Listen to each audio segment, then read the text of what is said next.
FUMED itu juga salah satu proker penting di HIMA. Jadi kita bakalan seru-seruan bareng, bakalan podcast seru-seruan bareng sama pemateri-pemateri kita. Nah, kali ini kita bakal bahas hal-hal yang seru juga, bermanfaat juga, dan pastinya bakal relevan juga buat kita mahasiswa ilmu biomedis. Nah, bareng aku Kansa, kali ini aku sendirian menjadi host, tapi aku bakalan ditemani sama 2 pemateri. Di episode kali ini, kita bakalan ngulik bareng topik-topik yang super hot banget, super dicari sama orang, banyak banget orang-orang yang cari topik ini, dan super penting banget, yaitu terkait beasiswa S2. Siapa sih yang nggak pengen lanjut ke jenjang yang lebih tinggi? Aku pribadi mau banget lanjut ke jenjang yang lebih tinggi lagi nih, dan dibiayain penuh juga sama kampus impian kita juga, dapat beasiswa. Jadi kali ini kita kedatangan narasumber yang super gacor banget, super spesial banget, yaitu Bang Ojan dan Kak Sofi. Bang Ojan dan Kak Sofi yaitu penerima award beasiswa S2. Fun fact-nya, kali ini kita bakalan bandingin antara S2 di luar negeri dan di dalam negeri. Kebetulan Bang Ojan dapat beasiswa di Korea Selatan. Kalau Kak Sofi dapat beasiswa di ITB tapi fast track, jadi dari S2 langsung ke S3. Jadi siap-siap aja dicatat insight-nya. Untuk semuanya, pantengin terus. Assalamualaikum warahmatullahi wabarakatuh. Nah, ini kita udah kedatangan 2 pemateri yang tadi udah kita sebutin di awal tadi. Ini ada Bang Ojan sama Kak Sofi. Nah, ini mungkin kita langsung masuk aja nih ke sesi cerita nih. Jadi buat teman-teman semua boleh disimak baik-baik ini karena kita bakal langsung cerita nih. Ini boleh sapa-sapa dulu. Halo Bang Ojan, boleh sapa dulu pemirsa. Halo semuanya. Oke, boleh Kak Sofi boleh disapa-sapa dulu teman-teman semuanya nih Kak. Halo teman-teman. Ini kan kita tadi udah jelasin juga di awal kalau kita bakalan bahas tentang S2 nih. Nah, gimana kalau kita mulai aja perjalanan awal sampai akhirnya bisa lolos beasiswa S2. Ini mungkin boleh dari Kak Sofi dulu nih. Oke, mungkin kenalin lagi ya teman-teman. Nama aku Sofi Mesya Fatin. Dulu aku S1 Biomedis angkatan 2020 ya, angkatan pertama. Nah, sekarang aku lagi ngejalanin S2, udah masuk ke semester 2. Dari beasiswanya itu sendiri, aku ngambil beasiswa, alhamdulillah dapat beasiswa. Ya, alhamdulillah dapat beasiswa PMDSU, itu beasiswa S2 S3 fast track selama 4 tahun di universitas yang ada di Indonesia. Nah, untuk sekarang aku dapat di Institut Teknologi Bandung, mana aku juga tinggal di situ. Untuk jurusannya, sekarang aku jurusan dari farmasi, S2 farmasi, S3 farmasi, untuk kelompok keilmiahannya itu atau kakaknya farmakologi. Mungkin untuk perkenalan itu aja kali ya. Boleh nih. Nah, gimana lanjut ke Bang Ojan nih untuk pengenalan awal? Ya, halo teman-teman semuanya. Makasih ya Kansa sudah dibuka. Perkenalkan, nama aku Fauzan Syarif Nur Syafi. Bisa dipanggil Fauzan atau Ojan ya biasanya. Sama kayak Kak Sofi, alumni biomedis angkatan pertama tahun 2020 ya. Jadi kita angkatan percobaan. Tapi alhamdulillah walaupun angkatan percobaan ya banyak yang macam-macam karirnya sekarang. Nah, sekarang aku sedang menjalani master di Kumoh National Institute of Technology di Korea Selatan. Dan jurusannya itu Biomedical Engineering. Dan sekarang masih di semester 3, jadi mohon doanya nanti 2 semester lagi insya Allah lulus dan ya semoga bisa lanjut PhD dengan tepat waktu. Amin, amin. Ini kita doain bareng-bareng nih. Nah, ini mungkin langsung kita ke daftar pertanyaan penting nih ya Bang Kak. Ini mungkin dari Bang Ojan lagi nih. Ini bisa nggak ceritain titik awal yang buat Kak Abang nih untuk kepikiran lanjut S2 nih? Apa sih akhirnya Bang membuat lanjut ke S2? Boleh nih Bang. Oh, ini aku dulu. Iya, boleh nih Bang. Jadi alasannya lanjut S2 itu ada beberapa hal. Yang pertama itu ketika dulu lulus S1, ketika dulu masih S1 itu memang sudah pengen S2. Alasannya adalah karena aku tuh merasa memang dari dulu kayaknya cocok deh dengan dunia riset ya. Karena ketika S1 itu dulu pernah magang di BRIN, kemudian juga pernah magang di lab bioteknologi UNAN, dan kayaknya ketika melakukan riset, habis itu menulis, melakukan penelitian ilmiah, menulis jurnal segala macam, kayaknya asik deh. Dan oleh karena itu, kalau melihat daripada keilmuan untuk menjadi periset itu, menurutku nggak cukup cuman lulus S1, minimal S2 atau S3 gitu. Oleh karena itu, karena memang merasa passion di dunia riset dan ingin melanjutkan jenjang karir di bidang riset, oleh karena itu ya mau nggak mau harus lanjut master dan PhD ya, supaya memang kapasitas keilmuannya itu diakui dan memang ya memiliki kapasitas yang dalam dalam keilmuan di masing-masing bidangnya. Alasan utamanya sebetulnya kayak gitu. Nah, cuman ada beberapa alasan lain ya, tapi alasan-alasan minor. Tapi intinya yaitu karena merasa passion di bidang riset, kemudian merasa S1 itu nggak cukup untuk menjadi periset, maka akhirnya lanjut untuk master dan PhD. Baik, ini mungkin udah dijelasin sama Bang Ojan, titik awal yang buat Bang Ojan lanjut S2. Kalau Kak Sofi lagi nih, gimana sih titik awal yang buat Kak Sofi untuk lanjut nih S2 lagi nih gitu? Gimana nih Kak? Oke, itu pertanyaan yang lumayan ribet karena waktu awalnya ini benar-benar habis lulus ya mungkin ya. Habis lulus emang kepikirannya untuk explore dulu, makanya aku agak setahun untuk rehab. Bukan rehab gimana ya, kayak mau explore yang lain, apakah benar-benar aku pengen lanjut S2 atau aku mau kerja. Jadi aku take my time untuk ngasih waktu kayak bebenah lah ya, kayak ini kalau ini kayak gimana, belum langsung memutuskan untuk S2. Jadi pada saat itu aku coba explore dulu, aku coba untuk ngasah work on myself aja. Jadi kayak untuk belajar bahasa Inggrisnya dulu, prepare ininya dulu, terus coba ikut volunteering, coba ikut main-main sama yang lain, ikut volunteering di kemana-mana lah pokoknya. Abis itu juga coba untuk nyari, coba-cobain mungkin um, explore skill ini, skill itu. Jadi aku coba untuk ngemas dulu aku tuh mau kemana. Nah, pada akhirnya di sepanjang jalan pun aku juga untuk cobain beberapa apply untuk ke beasiswa dan juga apply untuk ke pekerjaan yang aku inginkan. Dan dari situ aku juga nggak memutuskan untuk nggak apa ya, nggak coba pilih-pilih juga. Aku masukin semua untuk mana nih yang paling bagus, mungkin aja eh, bukan aku yang harus milih tapi mereka yang harus milih aku, jadi kayak aku masukin semuanya, aku tebarin.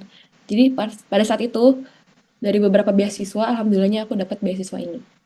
Alhamdulillah. Nah, itu titik awal Kak Sofi untuk lanjut ke S2. Nah, ini mungkin teman-teman semua nih juga pasti mau tahu strategi dan persiapan atau proses juga nih dari Kak Sofi atau Bang Ojan juga nih terkait untuk lanjut S2. Nah, ini apa aja sih Bang? Ini boleh Kak Sofi lagi nih mungkin.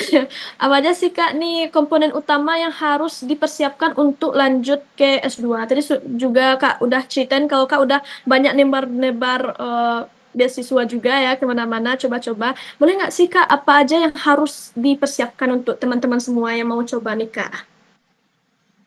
Oke, makasih ya pertanyaannya. Iya. Untuk mungkin aku gimana bisa prepare untuk bagian mana nih yang harus aku pilih dan apa dulu yang harus aku lakukan mungkin ya. Yang pertama, aku pasti ngelis itu tadi, kayak mau apa yang benar-benar aku mau, jangan sampai aku udah dapet satu tapi itu nggak puas dengan hal itu gitu. Jadi aku explore semuanya, aku prepare semua skill yang mungkin ya, skill-skill basic ya, bahasa Inggris, skill berbicara, skill yang lainnya mungkin aku take my time untuk keluar olahraga juga. Terus gimana caranya nanti mungkin prepare aku kalau misalnya kuliah lagi bisa tetap sehat dan seimbang dan lain-lainnya. Jadi nggak cuma hal tentang berkas atau bagaimanapun, aku juga nge-prepare diri aku sendiri dulu utamanya. Nah dari situ aku baru kayak mikir gimana caranya, banyak banget tentu di perjalanan itu banyak banget kayak kata-kata orang kalau misalnya untuk lanjut S2, S3 itu bukan buat semua orang, not for everybody. Maka dari itu aku tahu ini tentang hal apa ya, harus gigih dan harus tahan untuk belajar selama 4 tahun lamanya dan harus kuat bahwa kita tuh emang buat di sini. Nah dari situ aku juga netapin diri aku kalau misalnya udah ambil S2 S3 ya jangan tanggung-tanggung, bener-bener belajar untuk hal itu gitu. Jadi untuk kesananya ya dari niat sih sebenarnya. Oke nih, kalau dari Kak Sofi nih dari niat awal udah pasti apa gitu kan. Nah, kalau dari Bang Ojan sendiri nih, mana tahu beda atau gimana nih, apa sih komponen utama yang harus disiapkan untuk teman-teman semua nih Bang? Boleh di-share ke kami nih Bang. Oke, jadi pertanyaannya itu bagaimana proses, kemudian apa yang harus disiapkan ya, intinya kayak gitu. Nah, Iya. kalau dari aku mungkin aku cerita sedikit ya, teman-teman, untuk prosesnya dulu ketika lulus S1 itu alhamdulillah langsung lanjut S2. Eh, jadi lulus, habis itu lanjut. Enggak deng, lulus bulan Agustus, habis itu ada interval waktu 6 bulan, baru mulai S2-nya lagi di semester spring tahun depannya, 2025. Nah, prosesnya itu alhamdulillah kemarin kayaknya agak dimudahkan sama Allah ya untuk prosesnya. Jadi eh, tadi kan aku udah cerita, memang pas lulus S1 pengen lanjut S2 gitu ya. Dan untuk lanjut S2 itu kalau bisa teman-teman mulai carinya itu bukan setelah lulus, tapi di semester 8 gitu ya. Pas mau lulus atau sudah selesai skripsi gitu, itu kalau bisa sudah mulai untuk mencari opsi-opsi untuk S2 ya. Nah, prosesnya waktu itu sebetulnya karena aksidental ya, tapi alhamdulillah aksidental berujung rezeki. Ceritanya waktu itu ada Prof. Cimi ya, Prof. Cimi Ilmiawati. Kenal kan teman-teman ya? Kenal, kenal Bang.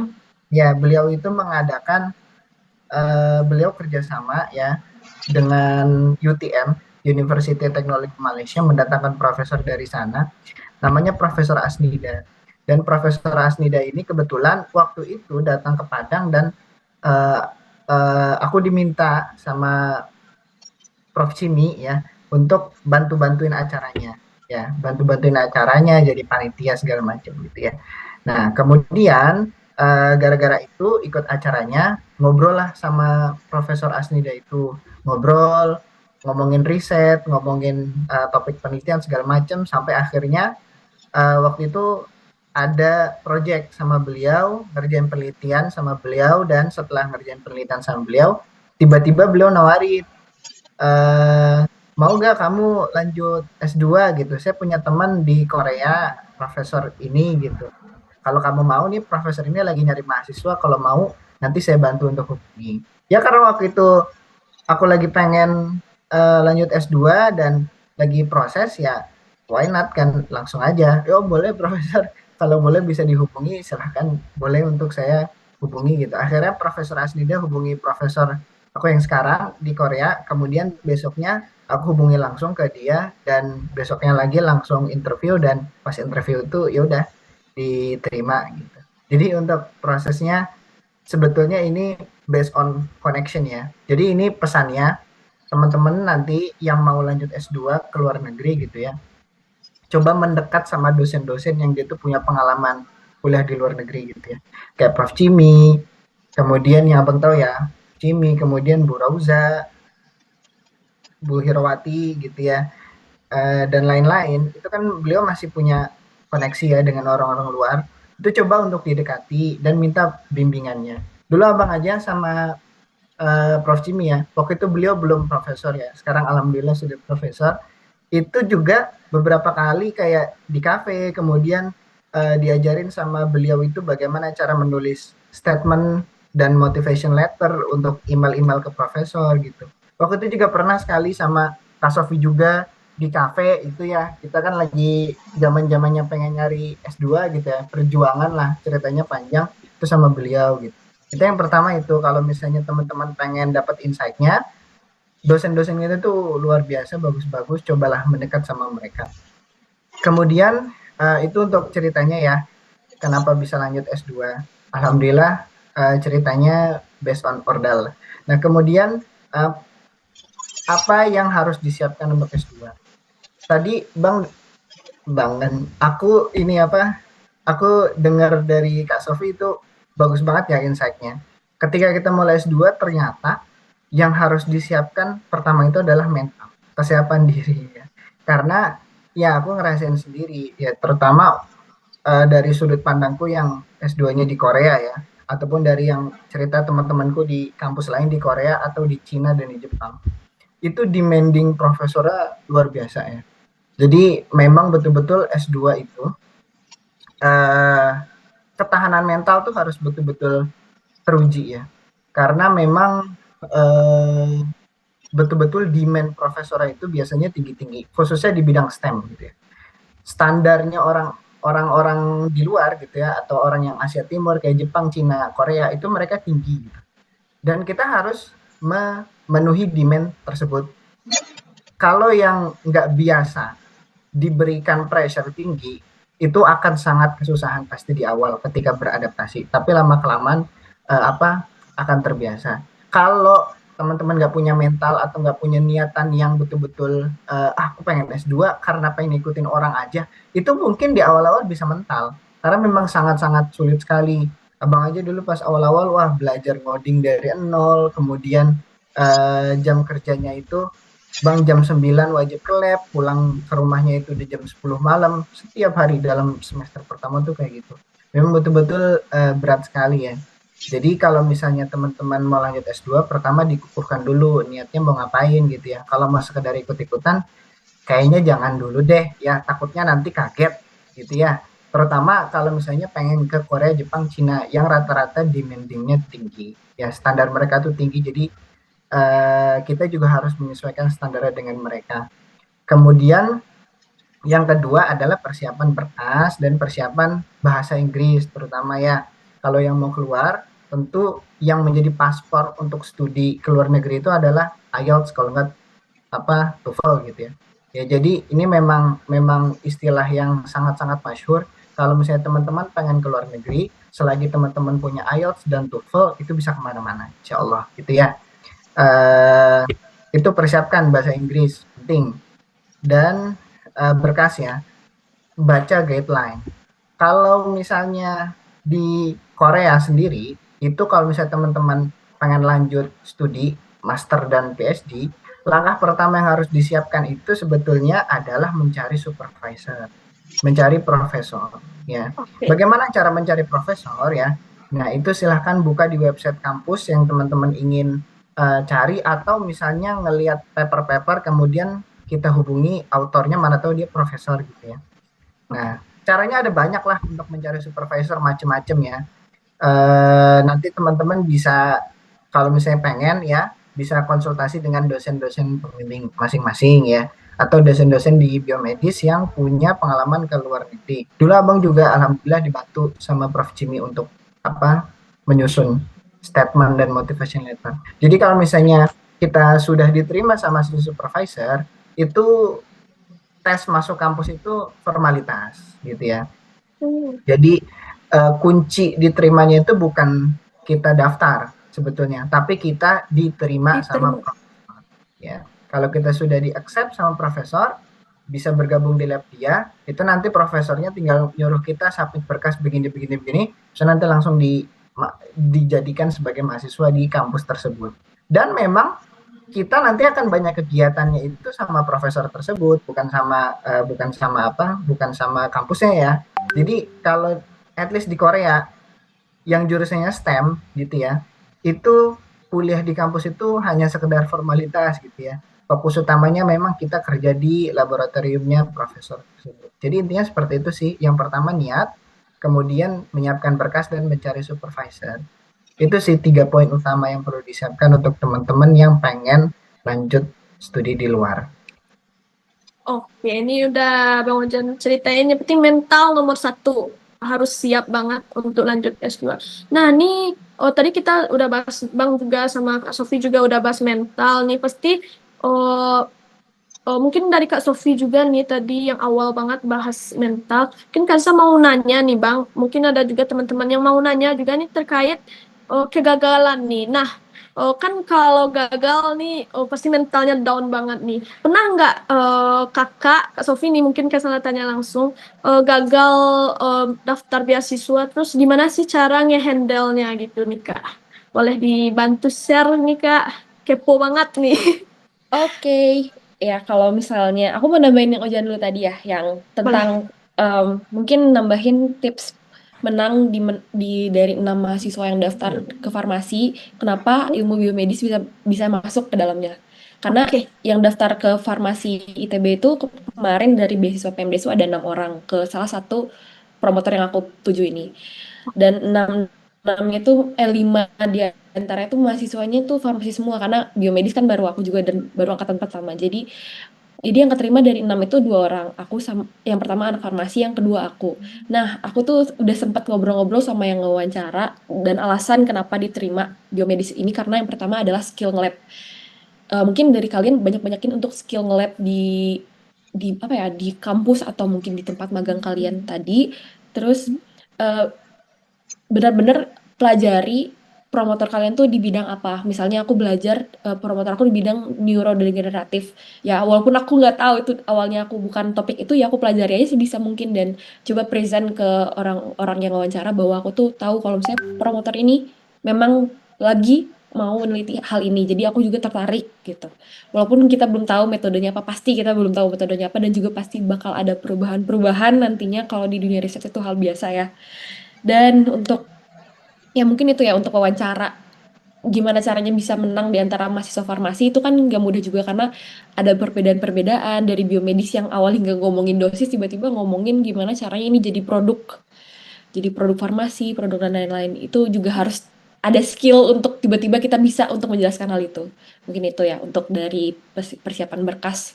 Nanti kalau misalnya mau pindah jurusan sedikit kayak masih di bidang itu tapi pindah misalnya Ojan tuh dari biomedis tapi biomedical engineering kan Iya, iya. belajar coding dari awal. Nah, itu mungkin tipsnya. Untuk mental kegagalan, nah banyak sih untuk gagal, pasti gagal soalnya. Kalau aku sendiri banyak gagalnya karena aku nggak kayak ngasih diri aku gagal setahun. Semuanya aku cobain. Dari yang pertama, mungkin aku belajar IELTS, aku cobain belajar IELTS. Awalnya nggak mau, nggak berani banget belajar untuk speaking. Tapi lama-lama aku coba bikin gimana caranya aku speaking tapi seru. Jadi aku bikin books club sama temen aku. Mungkin ada Salsa juga salah satunya. Waktu itu juga sempat sama Ojan. Terus habis itu aku coba untuk explore kegiatan. Ada teman aku yang bikin kayak dokter prestasi dan Oja juga tuh bikin biores, aku ikut join gimana tuh caranya sambil menunggu kegagalan-kegagalan berikutnya dan sambil itu aku dadar dadar daftar beasiswa ke LPDP, ke Erasmus dan ke Jepang dan juga ke yang lainnya aku daftarin semua dan ya yang dapat respon untuk gagalnya itu yang pertama LPDP. Aku udah masuk ke tahap administrasi, aku udah masuk ke tahap TPS, aku udah masuk ke terima kampus di luar juga.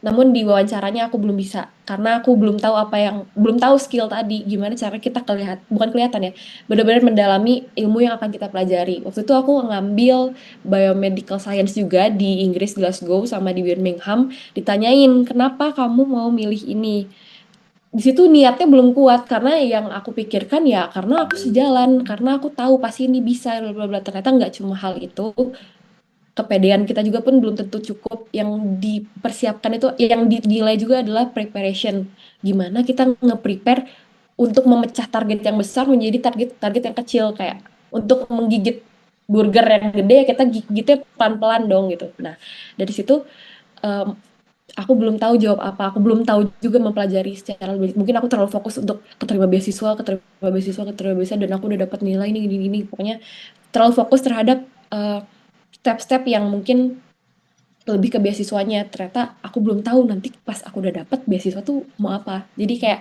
mental imagining kayak kalau kamu mau udah dapat ini tuh kamu mau ngapain? Bukan hanya kalau cara dapetinnya, tapi kalau udah dapat tuh mau ngapain gitu. Mungkin itu ya dari mental kegagalan. Nah dari situ udah dari gagal dari LPDP aku coba lagi di Jepang. Ternyata emang profesornya pindah dan emang bukan rezekinya mungkin. Nah profesor pindah aku udah sempat wawancara juga maaf kalau misalnya profesor ini udah nggak bisa lagi nge-supervisi orang-orang yang daftar ke beliau. Nah, dari situ ya udah aku coba yang terakhir aku wawancara di waktu itu lagi sambil volunteering nih, fun fact-nya aku lagi di tengah-tengah laut, terus aku kayak tengah-tengah pulau, sorry.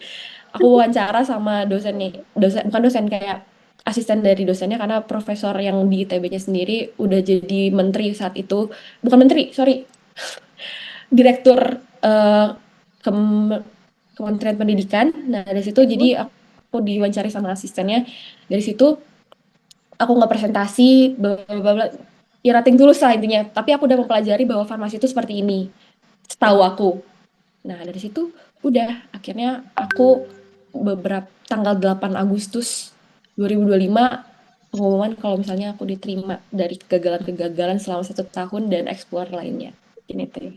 Oke, ini udah banyak juga Kak Sofi ceritain tentang kegagalan yang udah Kak Sofi alami juga nih.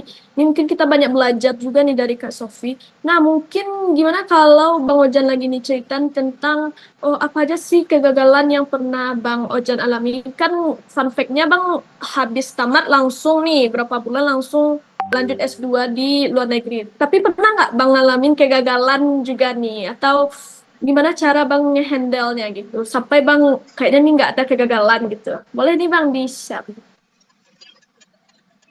Ya, jadi terkait dengan kegagalan ya.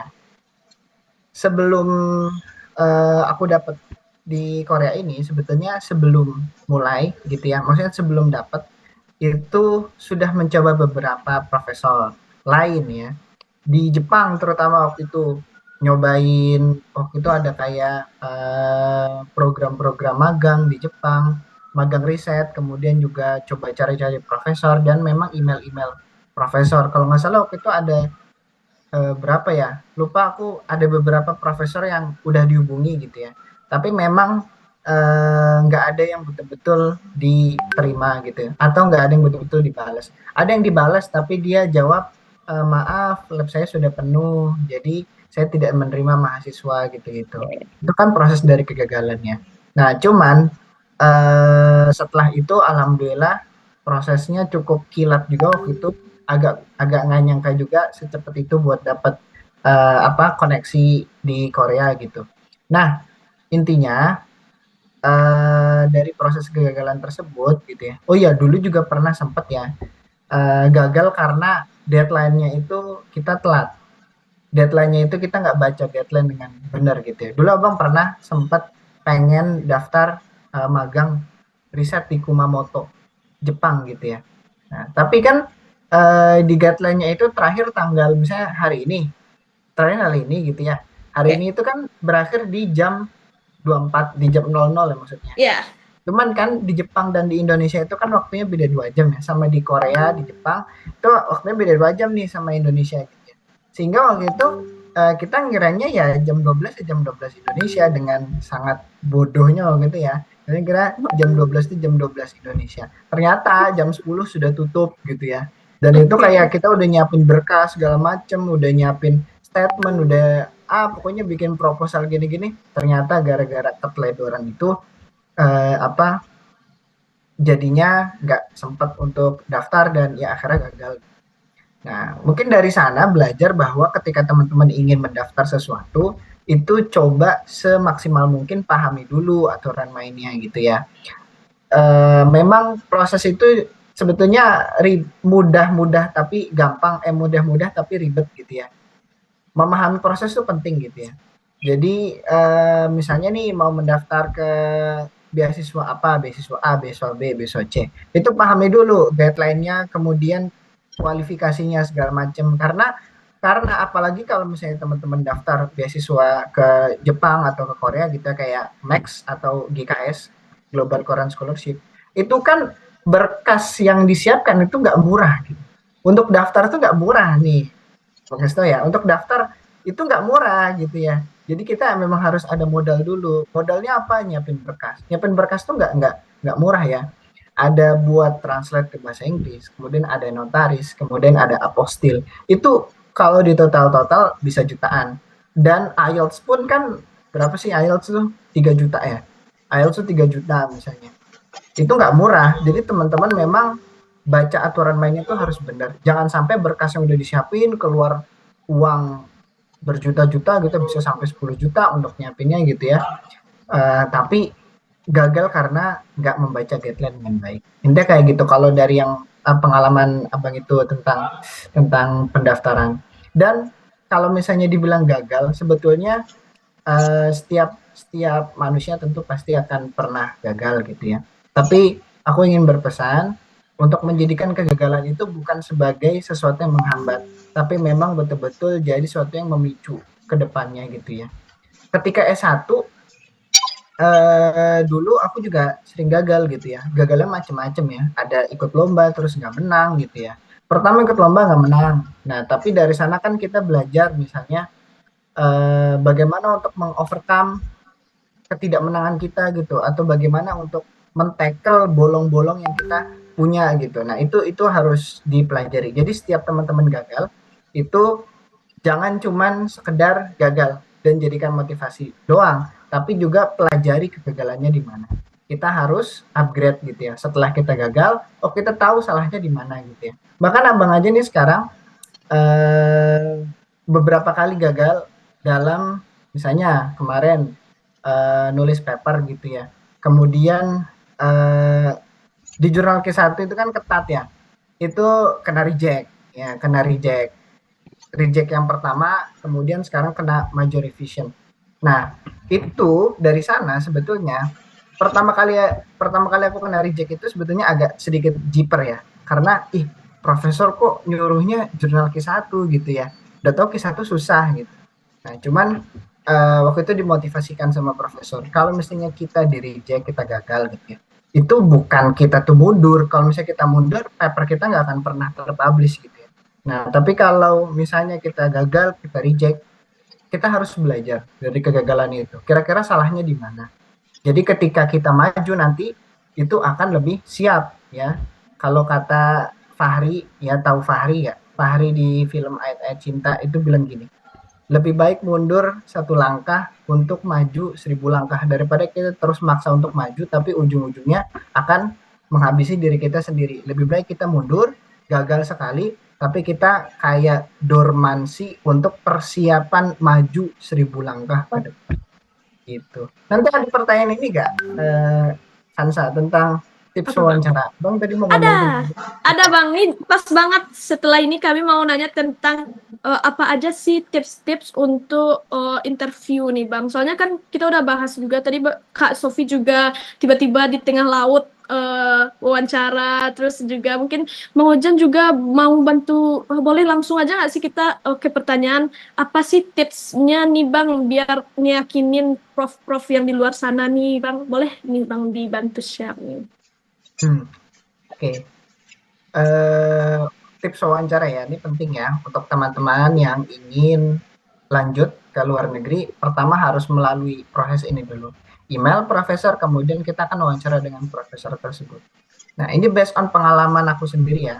Karena kemarin itu beberapa kali ada student misalnya yang mau daftar di profesorku, kemudian waktu itu aku sempat diminta sama profesor untuk bantu dia wawancara gitu ya. Jadi asiknya kuliah di luar negeri itu kita juga bisa jadi asisten profesor dan macam-macam ya.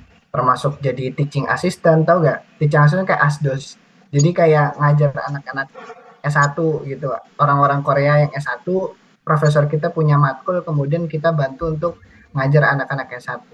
Nah, dari pengalaman aku kemarin ketika bantuin profesorku wawancara gitu ya. Tips wawancara adalah ini based on pengalaman aku sendiri ya. Karena kebetulan kemarin itu sempat beberapa kali diminta sama profesor untuk bantuin dia wawancara mahasiswa asing yang lain yang mau daftar ke labku gitu ya. Sebetulnya dari profesor itu yang mereka lihat sebetulnya bukan seberapa bagus CV yang kita punya. Maksudnya CV itu resume ya, resume dalam bentuk PDF ya, desainnya atau segala macam. Dia tuh nggak mau lihat itu sebetulnya. Yang mau dilihat itu adalah ketika orang itu wawancara bagaimana kualitasnya dia, gitu ya. Jadi misalnya teman-teman itu nih ya, nah ini tips juga ya. coba susun resume atau CV yang memang representatif.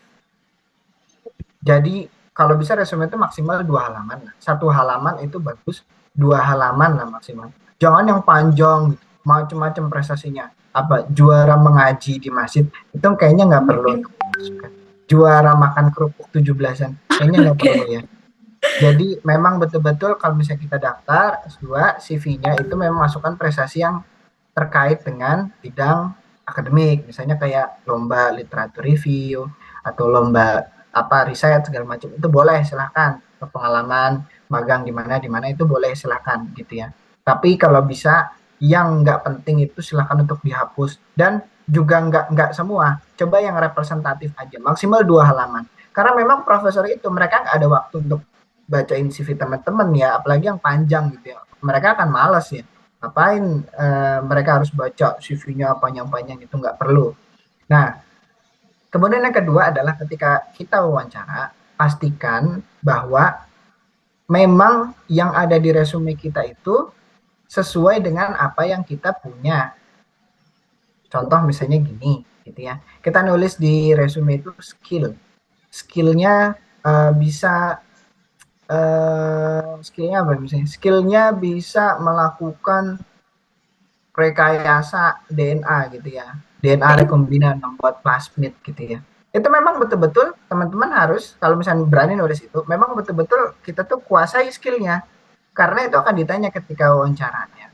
Kasusnya kebanyakan adalah di based on pengalaman aku sendiri aja ya, yang di lab ini ada beberapa student saya dari Afrika atau dari Bangladesh, maaf sebut negara, dari negara-negara yang Bangladesh, India, Pakistan dan Afrika, itu beberapa dari mereka adalah yang abang perhatikan polanya, mereka tuh rata-rata, kebanyakan nggak rata-rata sih, beberapa kasus aja nih oknum ya, maaf, oknum itu mereka tuh mengglorifikasi resume. Jadi di resume itu seolah-olah dia tuh udah kayak dewa gitu ya.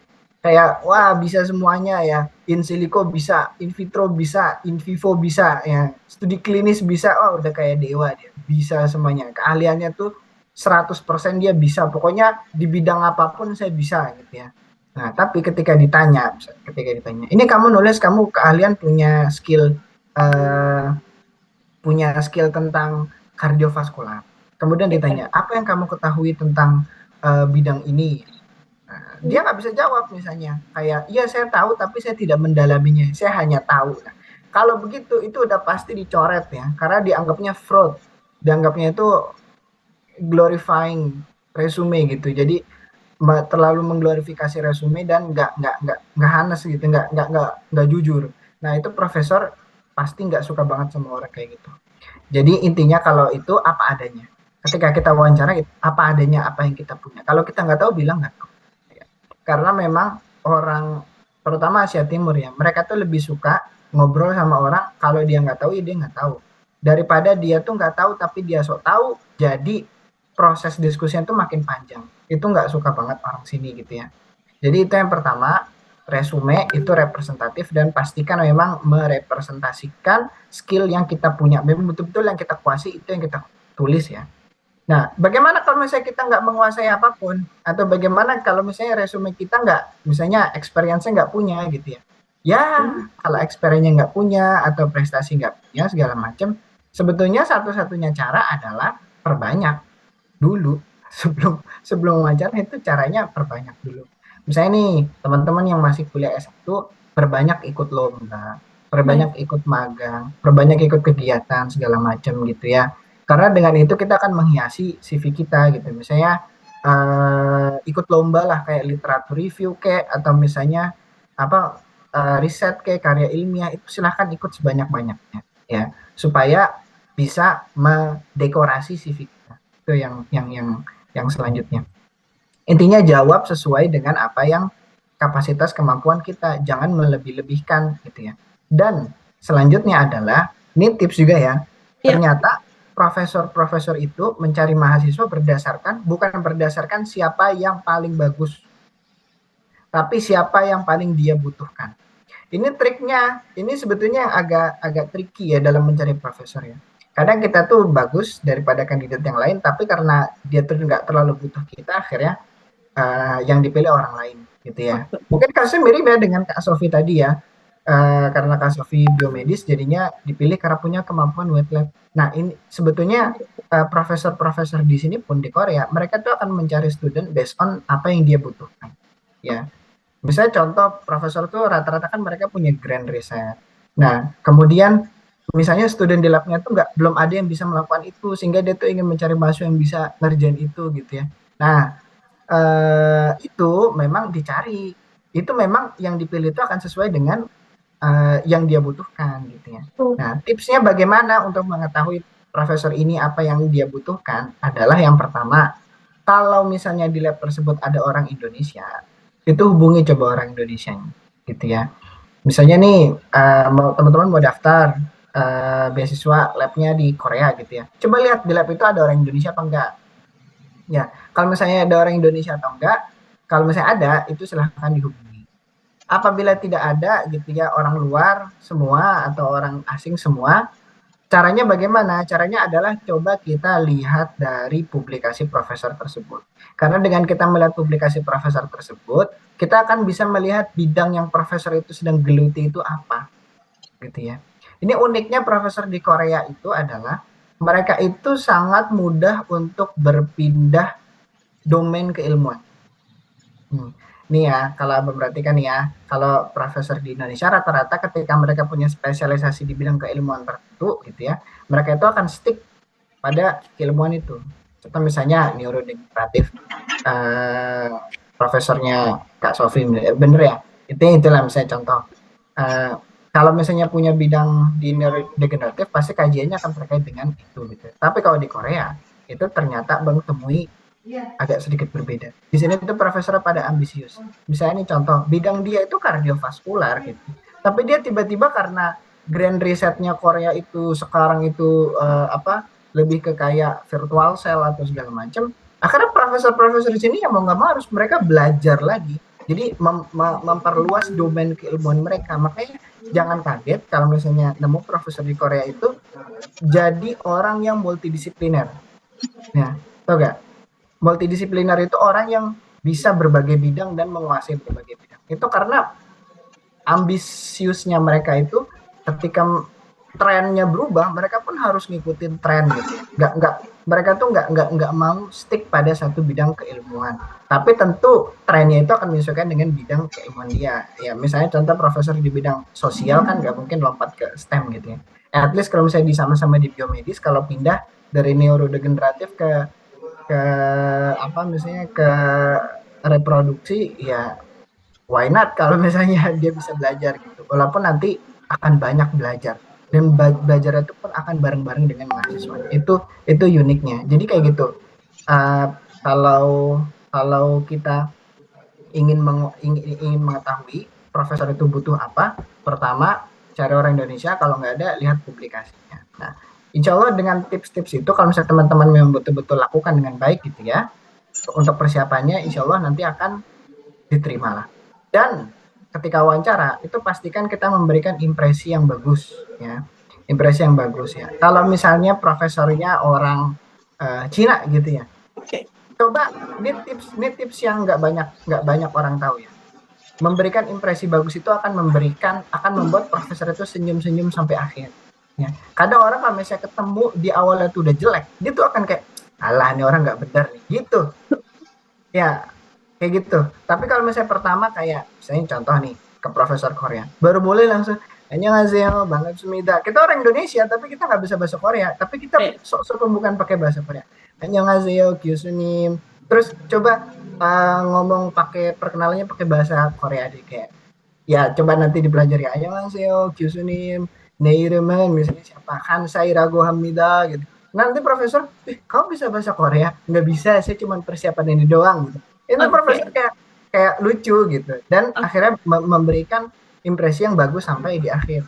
Karena itu trik yang Abang gunakan dulu ketika daftar sama profesor tersebut. Jadi profesor itu baru mulai udah ketawa. Karena kita ngomong bahasa Koreanya jelek, tapi kita berusaha untuk ngomong. Akhirnya memberikan impresi, oh nih anak serius nih, nyiapin wawancaranya gitu. Nah, itu mungkin tips yang bisa untuk teman-teman coba. Kalau misalnya orang Jepang ya apa gitu, bahasa Jepang ya kayak Cina ya, ni hao gitu. Jadi Ya. silahkanlah itu digunakan tipsnya. Jadi memberikan impresi yang bagus di awal. Kalau impresinya kita bagus, nanti ke belakangnya insya Allah dia bakal senyum-senyum. Tapi kalau misalnya di awal kayak kucel ya, kemudian kameranya juga nggak bagus ya. Ada beberapa kasus abang lihat tuh kemarin, student Bangladesh kayak mereka wawancara tuh kayak abis baru bangun tidur mejanya itu masih dipakai belontang belanting itu, terus backgroundnya tuh kayak rumahnya, terus banyak klakson klakson kayak profesor gue udah ini nggak niat ini gitu. Jadi kayak bawaannya udah mesem aja, nanti sampai akhir juga bawanya mesem gitu. Tapi kalau di awalnya udah bagus, kita senyum gitu ya, kemudian sok-sok ngomong bahasanya mereka, nanti mereka bisa bisa memberikan, bisa terimpresi dengan baik. Itu sih tips wawancara. Sebetulnya banyak sekali tips wawancara ya. Kalau diomong ini sampai 2 jam ya, Nggak nggak habis. habis-habis. Tapi intinya gitu. Oke, mungkin ini udah Bang rangkum banyak nih tentang tips wawancara. Nah, kalau dari Bang Ojan kan mungkin dari di luar negeri ini. Nah, gimana kalau Kak Sofi nih? Apa sih tips-tips wawancara? Dan kebetulan tadi Kak juga ceritain kalau Kak wawancara di tengah-tengah laut atau gimana nih Kak? Kak wawancaranya. Ini boleh ceritain nih Kak. Iya, karena aku mau lurusin dulu mungkin tadi yang Ojan ya, yang Oke. neurodegeneratif. Pasti yang neurodegeneratif ini maksudnya bukan dosen aku, cuma dosen fokus di sana ya. Nggak mungkin untuk seorang guru besar kementerian gitu kan kayak untuk eligible masuk ke PMDS-nya sendiri. Aku sempat sebenarnya ini cerita sebelumnya, sebelum masuk ke cerita ini aku mau ceritain dulu kalau misalnya aku minta tolong buat profesor yang di UNAN untuk coba daftar ke PMDSU untuk buka gitu. Aku coba untuk approach yang di UNAN dulu, apakah bisa. Nah dari situ mungkin emang jalannya bukan di situ. Jadi kayak profesornya nggak mendaftar dan saat mendaftar. Jadinya aku mendaftar ke ITB ini untuk topik di ITB juga cukup multidisipliner ya, makanya juga mereka nerima aku dari biomedis untuk ini. Cuma kebetulan pada saat ini fokus mereka pada neurodegeneratif. Untuk fokus-fokusnya dari profesor aku sendiri mungkin udah cukup banyak farmakologi, untuk farmasetika dan lain-lain, bahkan untuk komputasi dan juga dan lain-lain juga udah mulai di Indonesia ya khususnya kan baru beberapa tahun yang lalu dan udah mulai coding-coding di sana. Jadi bukan hanya neurodegeneratif sih sebenarnya, lebih ke pasti juga multidisipliner dan murid beliau juga bukan cuma aku. Cuma untuk aku milih bagian riset beliau yang neurodegeneratif. Untuk kalian yang pengen riset lain tuh banyak banget. Apalagi kalau misalnya kita bisa ngajuin riset ya, ngajuin apa ide kita yang genuine dan sejalan dengan keadaan, gak cuma keadaan riset tapi keadaan kebutuhan di dunia. Maksudnya misalnya di sini ada kok kalau 2 tahun lalu enggak 2 tahun, 6 tahun lalu mungkin COVID. Sekarang tuh apa?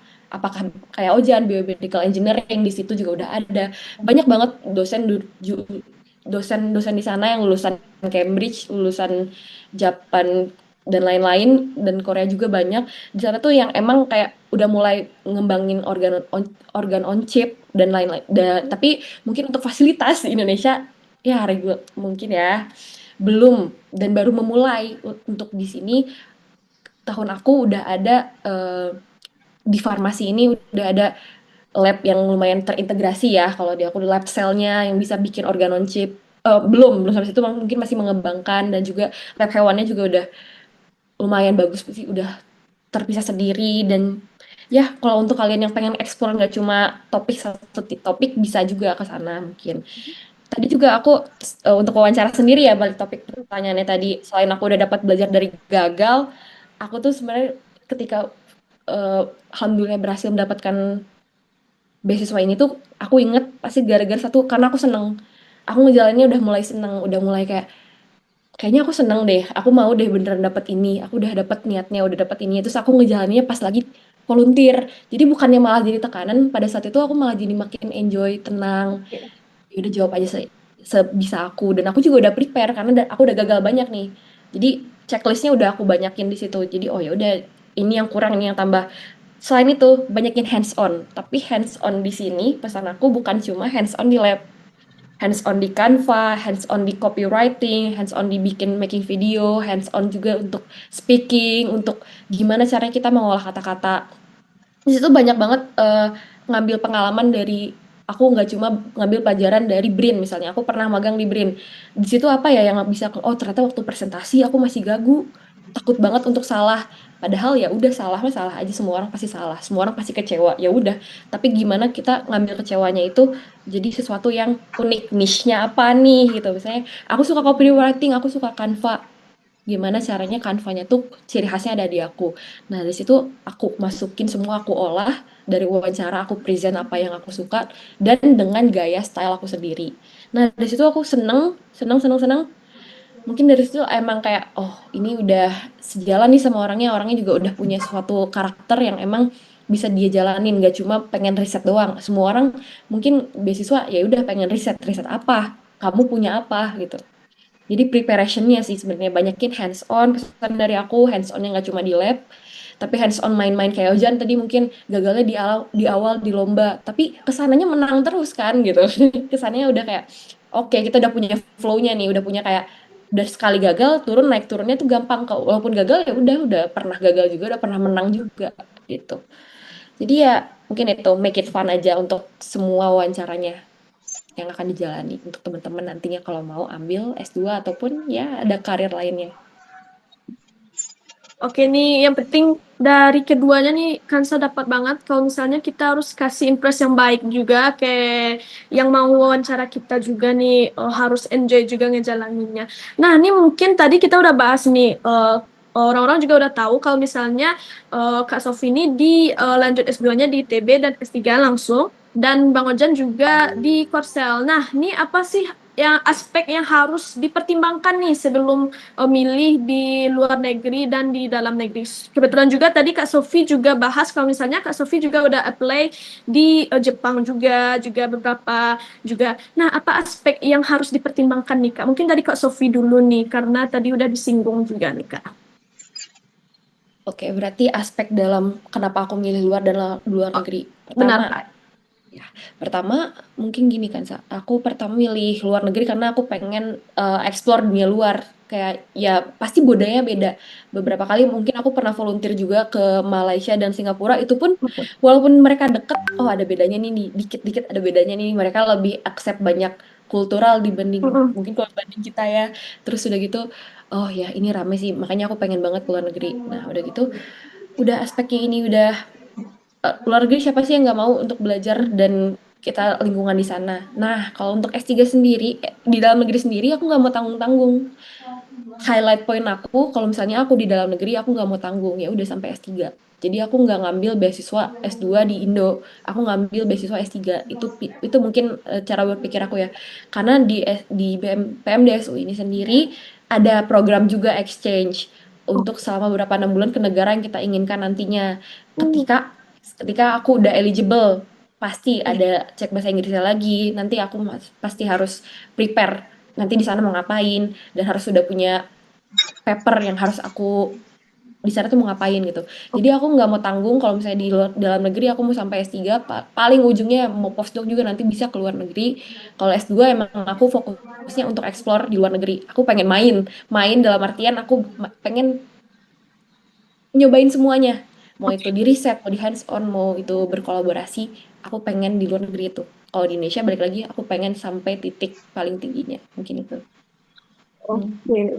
Ini udah aspek yang Kak pertimbangkan ya kalau Kak Sofi. Kalau mau di Indonesia langsung aja sampai S3-nya nih. Nah, kalau misalnya Bang Ojan nih, apa sih aspek yang Bang pertimbangkan sebelum Bang akhirnya memilih ke luar negeri ini? Boleh nih, Bang.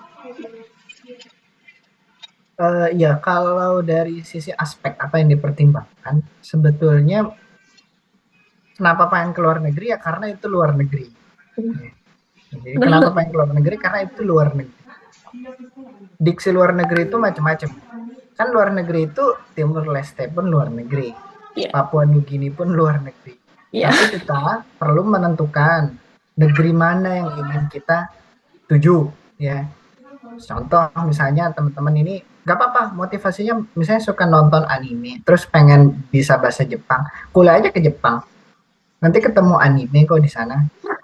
suka nonton drakor gitu ya, Oke. pengen bahasa Korea, pengen bisa ngomong Korea tanpa lihat subtitle, denger bahasa Korea tanpa lihat subtitle, silakan ke Korea. Mana tuh nanti ketemu siapa misalnya, ketemu Carmen kalau mau ya di Korea gitu. Nah, itu. Jadi yang pertama kita tentukan dulu ya, negeri mana yang ingin kita tuju ya. Sebetulnya untuk menentukan negeri mana yang kita tuju nggak perlu nggak harus strict kayak aku pengen ke Korea, Korea doang. Sebetulnya nggak harus seperti itu juga. Kita boleh untuk menetapkan beberapa negara atau dimanapun itu, yang penting negara lebih bagus dari Indonesia itu silahkan. Intinya keluar negerinya. Tapi yang perlu teman-teman pertimbangkan ketika menentukan itu adalah yang pertama kultur dari negara. Ya, kalau misalnya teman-teman ingin kuliahnya di Asia Timur gitu ya, kayak Jepang, Cina, Korea, tentu budayanya itu masih banyak ke Asia-Asiaan. Apa sih budaya ketimuran? Budaya ketimuran adalah saling menghormati, hierarkial gitu ya. Pokoknya masyarakatnya itu lebih ke kayak mirip-mirip sebetulnya ya dengan masyarakat Padang ya. Korea tuh mirip-mirip dengan masyarakat Padang. Bahkan logatnya pun ya. Ini Oh ya? kalau ini beneran ya. Sekilas mendengar orang Korea itu kan ngomongnya sama kayak orang Padang ya, kayak orang Minang, maksudnya ada tonnya ya, tonnya itu lekat ya. Kalau orang Padang kan kayak nyokamaha gitu kan, Oh itu kan ya. ada ha gitu ya. Orang Iya. Korea juga sama, orang Korea juga sama, mereka punya tonnya ketika ngomong kayak ani ciga Oh ya. ani mida gitu, sama sebetulnya ya, dari sisi bahasa hierarki itu mirip sekali menurut Abang, Korea dan Padang Minang ya. Korea juga punya bahasanya, juga punya bahasa mirip dengan Kato Nanampe gitu ya. Ya, mirip dengan Kato Nanampe. Kemudian juga ketika kita bicara dengan orang tua itu harus seperti apa, dengan anak-anak seperti apa, dengan sebaya seperti apa. Panggilan kepada kakak cewek itu dengan cowok itu beda, kepada adik cewek dan cowok itu beda, kepada paman yang dari ibu kepada paman yang bapak beda. Intinya budayanya tuh betul-betul sangat-sangat lekat lah. Nah, kalau misalnya Korea, begitu pula dengan Jepang mungkin ya. Dua negara itu kebudayaan Asianya itu masih sangat lekat. Jadi kalau misalnya teman-teman pengen coba untuk ke negara yang bisa kita eksplor budaya khasnya itu dengan dalam, silahkan datang kalau misalnya mau ke Asia Timur, Jepang, Korea, dan Cina gitu ya. Tapi kalau misalnya mau yang lebih freedom gitu ya, lebih open minded gitu ya, itu silahkan ke Eropa, UK, segala macam gitu ya. Itu masyarakatnya akan lebih homogeneous, masyarakatnya akan lebih heterogeneous dibandingkan Asia Timur gitu ya, Korea, Jepang. Karena memang kalau boleh jujur, Korea, Jepang itu masyarakatnya masih belum terlalu heterogeneous. Mereka masih sangat homogen gitu ya. Jadi untuk melihat orang asing kalau bukan di kota besar, mereka tuh masih agak kayak orang Indonesia ngelihat bule. Paham ya?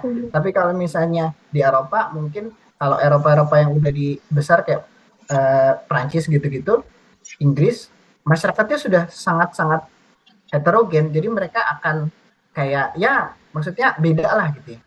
Kalau di Korea, di Jepang, kalau misalnya teman-teman di sini, mungkin masyarakatnya akan melihat orang asing itu sebagai bule gitu, sama kayak orang Indonesia ngeliat orang bule gitu ya, ngeliat orang Cina, orang Korea atau orang Eropa datang ke Padang, jadi ini Oh. bule kok gitu, Mister, Nyo Kama, Mister gitu. Nah sama kayak gitu di orang Asia Timur mungkin seperti itu. Jadi pertimbangkan kultural, aspek kultural. Dan kalau misalnya teman-teman ke luar negeri, tentu pengalaman untuk belajar dan juga adaptasi itu akan jauh-jauh lebih banyak yang bisa dieksplorasi dan bisa didapatkan ya. Ya. Jadi kayak pindah ke negara baru, tentu bahasanya baru, budayanya baru, normanya baru, peraturannya baru.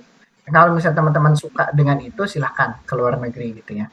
Nah, kemudian dari sisi fasilitas riset mungkin ya, sebetulnya ini fluktuatif ya. Kalau di Indonesia itu juga sudah banyak fasilitas riset yang bagus-bagus ya, khususnya yang di ITB atau base kampus di Indonesia, ITB, IMERI, UI ya, UI, kemudian UGM, itu fasilitas riset juga sudah bagus ya, sudah mumpuni, di BRIN juga silahkan.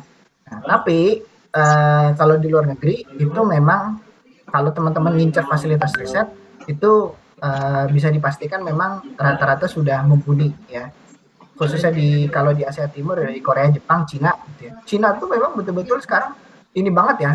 Perkembangannya itu betul-betul rapid. Kalau misalnya teman-teman baca jurnal-jurnal keluaran terbaru, itu rata-rata wah, author-autornya itu orang Cina semua dan mereka tuh metodologi yang inovatif, mereka tuh gila-gilaan. Jadi memang betul-betul rapid banget perkembangannya.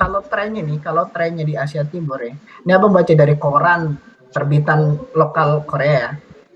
Perkembangan riset itu sekarang Cina leading di antara Korea dan Jepang. Di second rank itu Korea dan di third rank itu Jepang. Jepang itu ibarat negara yang superpower dulu, tapi dia tuh dalam masa stagnan. Sedangkan Korea dan Cina itu rapid menanjak ke atas. Dan bahkan Korea itu sedang ekspansi besar-besaran di berbagai bidang ya. Entertainment, kemudian juga industri militer segala macam. Itu Korea lagi betul-betul menanjak ya. Makanya kalau misalnya teman-teman dulu lihat produk-produk dulu pas abang kecil gitu ya, produk-produk elektronik itu yang bagus dari Jepang. Apa sih namanya? Toshiba gitu ya. Kemudian ya macam-macam lah. Itu produk-produk Jepang gitu ya, mesin cuci segala macam itu Jepang segala macam kan ya. Nah sekarang itu justru diambil alih sama Korea, Samsung gitu ya, LG gitu ya, Hyundai gitu ya.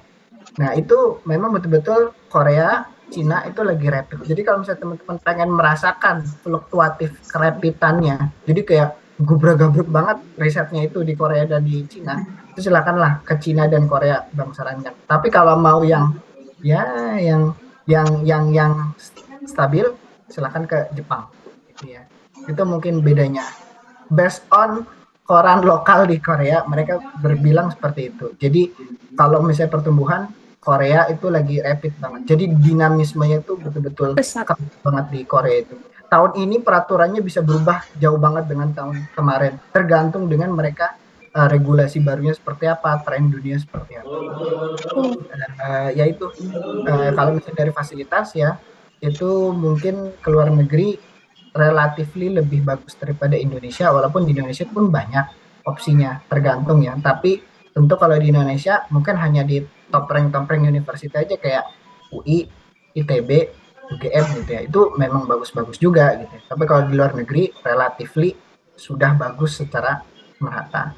Ya, jadi intinya kalau mau ke luar negeri pertimbangkan itu negaranya, kemudian budayanya, teman-teman harus siap beradaptasi gitu ya. Kalau misalnya belum pernah beradaptasi, itu mungkin akan susah. Misalnya biasa tinggal di masyarakat homogen, ketika pindah menjadi minoritas di lingkungan heterogen itu akan berubah. Kalau aku alhamdulillahnya sudah pernah merasakan pindah dari masyarakat misalnya Jabodetabek ke Padang gitu ya. Jadi belajar banyak culture, banyak menyesuaikan gitu ya.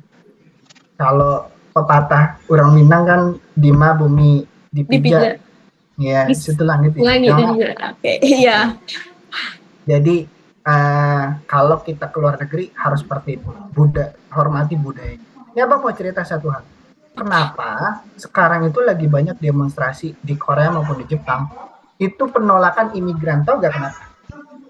Enggak nih, boleh diceritain nih bang, kenapa? Iya, karena banyak kasus ya. Karena banyak kasus orang dari, bisa dicarilah nama negaranya apa nanti lagi dibilangnya rasisme lagi. Jadi anggaplah negara itu ya, tiga negara itu memang mirip-mirip mereka kan. Tiga negara itu yang Asia yang itu lah ya. India, Pakistan, Bangladesh. Nah itu ternyata awalnya itu kan menjadi isu yang cukup ekstrim ya. Abang nggak tahu apakah beritanya nyampe ke Indonesia, tapi kalau di sini tuh cukup ekstrim. Kayak di Jepang itu demonstrasinya cukup besar juga pada waktu itu. Di Korea pun ada, walaupun nggak sebesar di Jepang. Itu karena memang setelah Abang punya teman orang Bangladesh, orang India, ngobrol sama mereka. Pandangan kamu tentang penerimaan budaya sini tuh gimana sih? Gitu. Kalau dari yang Bang dapatkan dari seorang oknum ini, dia bilang biasanya orang dari India, Bangladesh, Pakistan, mereka itu memang proud of their culture. Jadi mereka tuh bangga sekali dengan budaya mereka, sehingga ketika mereka pindah ke negara lain, yang di kepalanya adalah bagaimana kita tuh mempertahankan budaya kita. Untuk apa kita menghormati budaya sini? Kita punya budaya sendiri yang juga terhormat samanya. Jadi seolah-olah kita mengikuti budaya lain itu artinya kita mengkikis kebudayaan kita. Padahal maknanya bukan seperti itu. Makanya kenapa orang Indonesia di mana-mana itu lebih gampang diterima. Karena kita itu kemanapun kita manut, ngikut aturan gitu ya. Kalau misalnya aturannya buang sampah jam segini, aturannya nyebrang begini-begini, aturannya nggak boleh berisik, nggak boleh berisik, ya kita ikutilah. Karena kan di bumi dipijak, situ langit dijunjung. Kita punya falsafah seperti itu yang membuat kita gampang diterima di berbagai tempat. Sedangkan beberapa orang dari negara lain itu memiliki falsafahnya justru kebalikannya. Di bumi dipijak, di situ budaya kita harus dibudayakan gitu ya. Kita mengikuti budaya mereka. Jadi itu salah satu pengalaman menarik yang abang dapatkan ketika kuliah di luar negeri. Tapi ini bukan general ya, ini oknum yang nggak bisa digeneralisir. Tapi at least ada beberapa yang abang dapatkan seperti itu. Intinya kayak gitu, siap-siap untuk beradaptasi dan sebisa mungkin ikutin budaya mereka. Kalaupun kita ingin tetap mengikuti keyakinan yang kita punya. Saya sebagai seorang muslim tidak boleh makan babi, tidak boleh minum alkohol gitu ya. Tentu itu harus kita tahan gitu ya. Benar. Harus kita pertahankan. Kayak misalnya di Korea itu ada budaya ketika kita anak baru itu pasti ada namanya haeshik. Haeshik itu adalah kita pergi makan-makan, barbekyuan, dan pasti minum. 100% itu pasti minum dimanapun ya. Ketika ada orang baru itu pasti kita ngumpul-ngumpul, makan-makan dan minum ya. Sedangkan orang Islam tidak bisa minum, Pak. Gimana? Ya kita ngomong secara langsung ke profesor. Oh profesor, ini saya kan orang muslim jadi saya nggak bisa ngomong, nggak bisa minum gitu ya. Oh iya silahkan, kalau misalnya nggak bisa minum teh aja gitu. Tapi ketika sulam sama mereka ya ikutan aja ya, walaupun nanti isinya kalau mereka tuh soju, mekju, kita isinya teh gandum gitu ya. Walaupun kalau di foto isinya mirip ya, bentukannya kan sama ya, sama-sama warna coklat juga kan, tapi isinya kita teh. At least kita menghormati kebudayaan mereka ya, walaupun kita tetap harus memegang prinsip-prinsip yang harus kita pegang. Khususnya sebagai seorang muslim, nggak boleh makan babi, nggak boleh minum alkohol. Ya, itu tentu kemanapun harus kita pegang. At least sebagai seorang muslim, ya, nggak makan babi, nggak minum alkohol. Ya, itu. Ya, kalau misalnya dua itu sudah luntur, ya itu balik lagi ke kepercayaan. Gitu. Oh. Oke nih, tadi Bang juga nih Bang Ojan ya akan sesinggung dikit nih. Ini Bang juga udah ceritain kehidupan Bang di Korea nih. Nah, nih apa sih perubahan nyata nih setelah Bang dapat beasiswa, setelah Bang menjalani kehidupan di Korea? Boleh Bang sharing nih apa perubahan nyatanya nih Bang? Ya, perubahan nyata adalah yang pertama pola hidup lebih sehat. Kenapa? Karena di sini kita mau nggak mau harus disiplin. Ya, ini kedisiplinan tuh betul-betul yang pokoknya yang betul-betul kerasa kedisiplinan kali lah gitu ya. Kedisiplinannya betul-betul terasah ya kita di Korea. Kalau di Indonesia misalnya contohnya jam masuk lab, misalnya kita punya lab dan kita punya jam masuk jam 9. Kadang kita telat 15 menit, 30 menit nggak dipermasalahkan sama sekali gitu. Sedangkan di sini telat 1 menit pun dipermasalahkan. Ada kelas nih misalnya, dosen mulainya termasuk kelas ya. Kalau misalnya Bang dulu kuliah di S1 Universitas Andalas ilmu biomedis gitu. Di beberapa matkul, Abang kasih contoh aja ya. Misalnya mulai kelasnya jam 7. Tapi ada mahasiswa, jam 7 pagi mana nak? Jangan jam 7, jam 10 lah nak. Jam 10. Ada kuliah jam 10 gitu ya. Ini mahasiswa ini baru jalan dari rumah dia jam 9:59. Ya, OTW lah gitu. Dosennya sudah masuk ke dalam kelas, dia baru OTW lagi kan. Walaupun rumahnya di samping-samping FK tuh di Jatirawang lah atau segala macam. Di Jati gitu ya.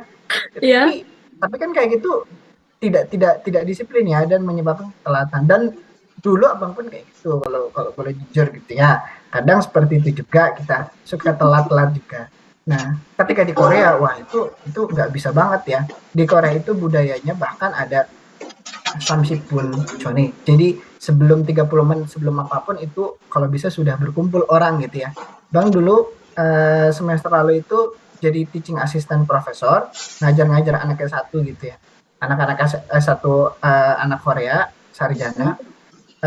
Mereka itu misalnya nih kelasnya mulai jam 10. Mereka jam 9.30 itu udah ngumpul semua di kelas. Ya, ini beneran. Intinya kedisiplinan itu betul-betul terasa gitu ya di Korea, dan kita belajar untuk bagaimana waktu itu waktu itu memang betul-betul dihargai dengan semaksimal mungkin gitu ya. Itu mungkin yang bisa teman-teman dapat nilai plus kalau bisa ke luar negeri. Di Indonesia abang nggak ngomong di Indonesia nggak bisa ya, di Indonesia tentu bisa tergantung dengan pribadi masing-masing gitu ya, tapi kultur secara environment itu kalau misalnya sekeliling kita melakukan hal yang sama, ya tentu kita akan terbawa. Ya, walaupun abang nggak ada niatan untuk belajar lebih disiplin, tapi gara-gara terpaksa untuk menjadi disiplin, akhirnya lama-lama kebawa jadi habit sendiri. Ya, ya tentu akan lebih mudah daripada kita berada di lingkungan yang orang semuanya nggak disiplin, kita disiplin sendirian. Itu akan lebih sulit. Ya, itu masalah kedisiplinan. Jadi yang merasa dampak itu sangat-sangat berubah itu di masalah kedisiplinan. Kemudian yang kedua budaya jalan kaki mungkin ya. Ini cerita menarik juga. Orang Korea itu mereka kan nggak ada yang naik motor. Nah, bukan nggak ada yang naik motor ya. Motor itu nggak boleh digunakan sebagai kendaraan umum. Jadi mereka itu naik mobil semuanya. Motor itu hanya boleh digunakan oleh polisi kalau nggak pedal. Pedal itu orang kurir makanan. Mereka boleh pakai motor. Dan motor di Korea pun nggak ada motor yang gitu ya. Mereka tuh motor yang paling bare minimumnya itu X-Max tuh, X-Max, N-Max, X-Max gitu ya. Pedal-pedal kurir-kurir itu, kurir-kurir makanan yang bawa-bawain makanan. Dan mereka pakai N-Max gitu ya. Kalau di Indonesia kan N-Max yang pakai polisi ya. Kalau di sini kurir yang pakai nih Shopee Food makanya N-Max gitu ya di Korea. Nah, jadinya mereka tuh kalau misalnya nih kan kalau pakai mobil kan jarak dekat kan nggak mungkin ya, kayak misalnya pengen berangkat ke depan situ doang masa pakai mobil gitu ya. Akhirnya mereka terbiasa untuk jalan kaki dan menggunakan transportasi umum. Nah budaya itu yang akhirnya ngebuat bang tuh terbiasa untuk jalan kaki 10 menit, 15 menit, 20 menit itu sekarang jadi mudah sekali. Padahal dulu di Indonesia misalnya bang tinggal di Jati gitu, pengen ke Singesang ya, pengen ke Singesang, ini boleh nyebut merek gak? Boleh nggak apa nih. Ini pengen ke Singesang aja nih, itu di Jati 5 main ke Singesang, naik motor. Udah nggak cuma 2 menit, ini naik motor. Pengen ke Wahyu naik motor. Sedangkan di Korea belajar untuk jalan kaki. Makanya kenapa itu bang perhatikan, orang di Korea pun orang-orang ibu-ibu, nenek-nenek udah tua, mereka tuh jalan kakinya masih kenceng dan masih pada kelihatan, maksudnya apa? Masih cukup cukup kelihatan lebih sehat dan mobilitasnya masih bagus karena mereka terbiasa jalan kaki sejak muda gitu. Dan itu mungkin perlu untuk dibudayakan juga kali ya di Indonesia tuh, kita jangan terbiasa kemana-mana tuh pakai kendaraan kalau deket-deket gitu ya. Coba untuk jalan kaki kan sehat, kalau nggak begitu nanti umur 50 udah asam kurang kan. Jadi emang itu sih kebudayaan Korea ya. Jadi kedisiplinan dan budaya jalan banyak sebetulnya sih, tapi nggak usah lah diceritakan semuanya, banyak tapi itu sih yang kerasa banget. Oke, ini mungkin kalau dari Bang Ojan jauh banget perbedaannya dari kita di sini sama Bang Ojan yang di Korea nih. Nah, kalau Kak Sofi sendiri nih, karena Kak Sofi masih di Indonesia juga nih, di ITB. Nah, apa sih perubahan yang nyata banget nih, yang jomplang banget yang Kak rasain setelah Kak lanjut S2 nih, Kak? Kalau perubahan yang nyata banget ya, aku juga beberapa kali kan main misalnya ke kampus-kampus misalnya di Singapura ada NUS, dan di Malaysia kemarin sempat visit juga ke UM. Itu kan kampus-kampus yang top 10, sama satu lagi di Malay top 50, top 100 ya. Itu aku ngelihat apa ya perbedaannya nanti kalau misalnya aku udah kuliah di Indo, aku udah keterima waktu itu kalau nggak salah di ITB aku udah keterima, dan aku ngelihat perbedaan di sana. Ngelihat di sana kan waktu di Malay kampusnya tuh mirip Unan, Tapi kenapa mereka bisa top under 100? Aku malah ngevideoin gitu. Ini kayak sejuk-sejuk Unan, sejuk-sejuk kayak enak gitu. Tapi kenapa bisa top 100, under 100? Aku lihat lagi kenapa. Emang iya salah satunya kayak Ujan tadi bilang kayak dia mempersiapkan segalanya, bahkan waktu kita volunteering ke sana orang-orang di sana tuh mempersiapkan yang terbaik walaupun kayak makanannya, nanti waktu kalian sholatnya kapan, ini mungkin karena masih di Malaysia ya, masih waktu kalau sholat Jumatnya kapan, terus kalian nanti gimana ke hotelnya dan bolak-baliknya gimana, dipertanyakan semuanya dan masih baik lah.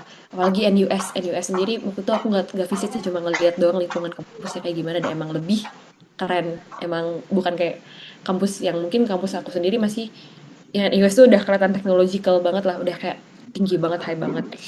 Terus dibandingkan sama Indonesia, aku juga lihat perspektif nggak cuma di kampus. Saya di Labuan Bajo sendiri misalnya, di kampus pun cuma ada satu dan mereka harus, aku lupa kampusnya ada berapa, tapi nggak terlalu mementingkan hal itu. Nah, pas udah aku masuk ke kehidupan S2 sendiri, apa yang berubah nih? Nggak banyak berubah sebenarnya, karena salah satunya mungkin aku emang suka olahraga dari dulu ya. Di Unan sendiri aku lebih suka lari, aku suka Oke. maraton, aku suka maraton ketaplau mungkin hampir tiap hari sebelum aku ngerjain apa. Mungkin untuk kedisiplinan untuk lari pun itu aku sendiri untuk pribadi emang nggak terlalu banyak berubah. Apalagi mungkin kalau misalnya di Indonesia makanan sih yang susah ya kan. Kalau di mungkin di Korea lebih sehat, lebih kimchinya ada, fermentasinya oke, sayurnya Oke. oke. Nah, di Indonesia kita apalagi kalau tidak ayam geprek ya kan. Ayam Iya, geprek tuh apa dimanapun ada itu. Kayak iya, mungkin benar ya banget.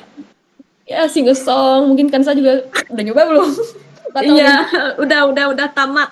tamat semua Udah rasanya tamat. kan, ayam Iya, udah tamat Jati itu. iya, ayam bakar, ayam geprek, ayam bakar membara, Benar. itulah semuanya. Ah, itu yang susah mungkin di Indonesia, untuk mulai apa ya, eating clean-nya atau kayak gimananya. Tapi untuk maraton sendiri kalau di Indonesia ITB mungkin, kok kayak promosi ya, kayak aku senangnya kenapa salah satunya milih ITB karena ada ITB Marathon. Di sana dan di sana juga orang-orangnya udah pada beres, nggak ada capeknya gitu, udah beres nge-lab langsung ke gym. Di gym di sana ada berak ya, deket ada FTA, gym sendiri di sana udah ada di Saraganya, di Sarana Bola dan ada padel juga tuh katanya. Terus Oh, habis itu di samping gym belok dikit FTL, belok sana Fit Hub, belok sana lagi Anytime Fitness. Jadi kayak kalau gaya hidup kayaknya mereka udah berkekar-kekar semua ya, bawa bawa oke. jas-jas lab dan dengan kekarnya itu. Ya. Dan nanti juga bakal ada kayak banyak banget anak-anak mahasiswa di Bandung nggak cuma di ITB doang yang ikut maraton kayak Pokari di Lombok dan lain-lain. Emang kayak kalian nanti mau kuliah di mana tetap aja maratonnya kalau nggak di Bandung, Jakarta, Lombok gitu kayak udah nggak cuma hal-hal yang tentang lab doang, tapi di sana juga udah mentingin kayak kesehatan dan jalan kaki. Sekarang udah mungkin banyaknya yang pakai Garmin kayak berapa step lu hari ini? 10.000 Oh kah? iya. 5.000? Iya udah kayak udah banyak banget hal seperti itu. Dan gak cuma sekarang CFD udah banyak dihindari kali ya karena banyak jajan. Iya, Lebih ke iya kan? iya, benar Sama sih banget sebenarnya Nika. aku juga jajanannya enak-enak kayak gitu kan kayak mungkin itu mereka udah mulai aware, udah mulai banyak ayam gepreknya udah dimulai dengan ayam dadanya saja mungkin untuk mereka memperkuat protein otot. Mungkin itu. Terus satunya lagi mungkin yang sangat berbeda, mereka lebih fokus sendiri-sendiri dibandingkan kita S1 kita akan bergerombol ya. Udah Iya, ini sebelumnya juga aku udah ceritain kan, ini benar-benar sendiri-sendiri. Kalau kalian mau ngerjain presentasi pun kalian sendiri. Dosen S2 di sini mungkin sama juga di Korea, lebih banyak kita yang present. Kita harus dan nggak ada materi outline-nya. Jadi kita bikin outline sendiri, kita bikin kayak kurikulumnya sendiri. Apa aja yang mau dibahas bebas, pokoknya tentang ini kalian jelasin materinya apa sedetail mungkin. Bahkan ada yang sampai 50 halaman berkelompok sih, 50 slide kita nge-explore sendiri, kita gimana jelasinnya dengan baik. Terus ini molecularly-nya gimana, bahkan mungkin karena S2 ya. Waktu S1 belum sampai kan kita katanya biologi molekuler ya, tapi ini lebih molekuler lagi. Kenapa ya? wow. Ini lebih detail lagi kayak Misalnya molekuler tuh kalau diubah dikit asam amino jadi apa? Itu membahas kemungkinan-kemungkinan kayak seperti itu. Ya, mungkin kalau misalnya bagian itu sih yang paling berubah. Kita lebih banyak present sendiri, lebih banyak prepare sendiri, dan kalau misalnya masalah disiplin itu mungkin lingkungan tergantung lingkungan ya, yang aku rasain nggak banyak berubah. Mungkin itu. Oke, ini jadi kalau misalnya yang saya dapat nih dari lingkungan sih yang ngerubah kita jadi lebih lanjut. Nah, ini mungkin ada juga pertanyaan lagi nih eh dari teman-teman nih. Ini pertanyaannya jadi kami buat form gitu, Bang. Kak, mungkin dari kasih tahu sebelumnya. Kalau misalnya nanti ada pertanyaan yang masuk ke kami, jadi mau kami tanyain langsung nih. Nah, yang pertama tuh apa hal yang sering diremehkan tapi sebenarnya sangat berpengaruh setelah lulus gitu. Untuk lulus gitu. Jadi eh, hal ini sebenarnya kayak nggak penting tapi ternyata ini sangat penting gitu. Boleh nih dari Kak Sofi sendiri nih, Kak. Boleh nih. Untuk lulus ya. Ya. Untuk lulus, berarti untuk lulus atau gimana? Jadi sebelum kita lulus tuh itu yang kita anggap remeh atau setelah Oh, lulus? ini jadi ini apa hal yang sering diremehkan tapi sebenarnya sangat berpengaruh untuk lulus. Jadi sebelum Oh, kita lulus, jadi ini tuh harus dipentingkan banget ternyata. Gitu, Kak. lulus S1 ya. Nggak untuk lulus Yang S2 untuk kita oh lanjut S2. apply, iya, Kak. Oh, lanjut apply S2. Oke, iya. Oke. Pertama, bahasa Inggris. Benar kata tadi kata Ojan ya. Gak cuma di keluar, kita di Indo juga udah banyak yang minimal lah TOEFL. TOEFL-nya tuh TOEFL yang IBT, yang TOEFL emang semuanya eligible. Dan IELTS juga itu, apalagi kalau misalnya kita punya IELTS dan daftarnya ke Indonesia, itu lebih bagus lagi. Lebih apa ya? Lebih oke lah gitu. Kalau apalagi di luar kan itu minimal, minimal. Kalau di Indonesia itu udah lumayan high lah. Udah mulai oke, kamu udah dapat IELTS, sudahlah itu nggak usah pertanyakan lagi bahasa Inggrisnya gitu. Apalagi ya kalau di Indo paling TPA kayak gitu, pelajar-pelajar UTBK ya bisa lah itu. Maksudnya kayak belajar sendiri dengan buku, nggak harus dari yang lain. Terus apa ya, prepare yang ternyata penting itu, ternyata kita nggak tahu apa-apa guys. Even kita udah punya pengalaman apapun itu, ternyata kita nggak tahu apa-apa. Maupun kita jatuhnya kan aku cuma pindah pindah jurusan ke farmasi kan. Kita udah tahu farmakologi kayak gimana. Enggak, kita nggak tahu apa-apa. Ternyata lebih banyak lagi tentang, bukan tentang kita pindah ke satu lingkup eh, belajar kayak gimana, tapi tentang bagaimana ilmu itu terus berkembang gitu. Kita tuh terus-terusan nggak tahu apa-apa, tapi terus-terusan belajar lah yang harus kita lakuin gitu. Mungkin itu yang kayak ternyata jangan sampai kita ngerasa orang biomed udah tahu ini itu, udah tahu molecularly, ternyata farmasi juga lebih dalam tentang hal itu karena mungkin jenjang yang kita ambil adalah S2, S3. Jadi ya untuk coba untuk terima bahwa kita tuh siap lah untuk belajar seterusnya. Mungkin itu. Oke, mungkin itu dari Kak Sofi. Nah, kalau dari Bang Ojan nih, apa sih hal yang sebelumnya diremehkan ternyata tuh sangat berpengaruh nih, Bang? Apa nih, Bang? Ya, hal yang sering diremehkan tapi pengaruh nomor satu nih ya adalah Ini bahasa satu. Inggris. Ini ngomong lagi kan. Kayaknya kita ulang-ulang terus lah supaya yang nonton ini terjedor berkali-kali ya. Bahasa Inggris cuy, penting, penting banget dan sering diremehkan. Dulu salah satu kesalahan yang aku rasakan itu adalah ketika lulus bahasa Inggrisnya masih belum bagus. Jadi baru belajar bahasa Inggris itu betul-betul intensif ya, itu ketika sudah lulus. Padahal kalau misalnya kita belajar misalnya masih semester 2, semester 3, itu belajar aja bahasa Inggris. Kalau misalnya kita punya bahasa Inggris, habisnya kita bisa IELTS, nanti semester 5, 6 kita bisa ISMA, bisa apa Iya. sih namanya? Iya. Exchange ke luar negeri. Exchange ke luar negeri, 80% kasus orang yang exchange ke luar negeri, mereka pasti S2-nya lagi nanti ke luar negeri lagi. Karena misalnya nih dia exchange di suatu tempat, habis itu ketemu profesornya, nanti S2-nya paling ditawarin lagi, tempat saya aja S2-nya gitu. Kalau performanya bagus, ya. Kalau misalnya exchange tapi sekedar main-main doang, habis itu nggak bener kuliahnya ya sama aja gitu. Ya jadi dengan kita belajar bahasa Inggris, itu kesempatan akan sangat-sangat terbuka lebar kemanapun, ke negeri manapun. Mau itu Korea, Jepang, ataupun Eropa. Walaupun faktanya nanti kalau misalnya teman-teman khususnya mau ke Korea nih abang cerita, Orang Korea tuh bahasa Inggrisnya jelek. Mungkin kemarin sempat rame ya. Iya, Korea rame itu bahasa banget. Inggrisnya jelek. Itu fakta. That's a fact. Ya, orang Korea itu bahasa Inggrisnya jelek yang abang bandingkan dengan orang Indonesia aja. Secara rata-rata. Contoh misalnya nih di Indonesia, kita ke bandara di Soekarno-Hatta. Ngomong aja sama orang jualan Indomaret gitu-gitu, ngomong pakai bahasa Inggris. Coba deh, pura-pura jadi turis. Nanti datang ke bandara, habis itu ngomong pakai bahasa Inggris. Mereka tuh bisa hold conversation pakai bahasa Inggris. Tapi orang Korea, itu kalau nol tuh betul-betul nol. Cuman bisa tahu yes, no, gitu-gitu doang. Oke. Bahasa Korea itu banyak yang serapan dari bahasa Inggris, tapi di Korea kan banyak kan. Amira, Sento, Fa, itu semua bahasa Inggris. Ya, cuman apa tuh, ya. Apa tuh bahasa Inggris.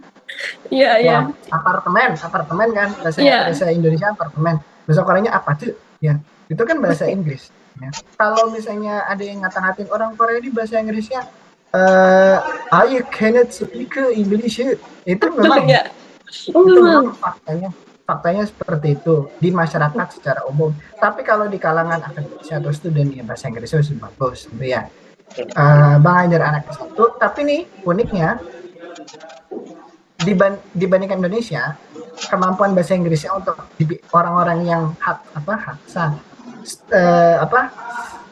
sarjana ya itu lebih bagus di Korea ya. Jadi ini perlu diluruskan juga. Masyarakat umum memang bahasa Inggrisnya kurang dibandingkan Indonesia. Tapi kalau levelnya anak Indonesia yang S1 secara keseluruhan mungkin ya dengan bahasa Inggrisnya orang Korea yang anak S1 juga, biasanya orang Korea secara general lebih jago, lebih fluent lah dibandingkan dengan Indonesia untuk anak-anak S1-nya. Karena mereka itu memang sudah dibiasakan ketika kuliah itu ke bahasa Inggris sama profesornya. Mungkin efek karena ada beberapa student asing juga, jadi profesor harus ngomong ke bahasa Inggris sehingga lecture-nya tuh harus di-deliver dengan bahasa Inggris. Ya. Seperti itu. Kita ngomongin apa sih? Yang diremehkan gitu loh. Iya, diremehkan Ternyata itu nih bahasa Inggris. banget gitu, Bang. Bahasa Inggris ya, bahasa Inggris. Sama kayak Jadi, Kak Sofia. ya, kalau misalnya bisa bahasa Inggris, punya IELTS atau TOEFL itu adalah paspor untuk studi ke mana-mana. Kemudian yang kedua adalah ya dekorasi CV, dekorasi resume, ikut lomba. Ya. Teman-teman mungkin merasa malas lah ikut lomba, atau bukan malas tapi kayak susah lah ikut lomba, nanti takut gak menang doh gitu. Enggak, ikut aja dulu. Pertama kali gak menang tuh wajar. Tapi kalau kedua kali, ketiga kali, kedua kali itu insya Allah setelah kita gagal gitu ya, itu akan dapat kita akan dapat kita pengalamannya dan evaluasinya. Ya. Jadi kalau misalnya ikut lomba takut gagal ya nggak bisa kayak gitu. Kita harus banyak-banyak ikut lomba gitu ya. Ikut lomba tuh pengaruh sekali. Dan abang pun nemu ada beberapa student Indonesia ya di Korea, mereka tuh S3 tapi nggak bisa nulis. Kemampuan menulisnya masih kurang gitu ya. Ada beberapa gitu ya. Dan sebetulnya kemampuan menulis itu juga penting ternyata ya. Apalagi kalau kita tuh nulis paper, nulis jurnal. Itu kemampuan kita untuk bernarasi itu juga penting untuk diasah. Gitu ya.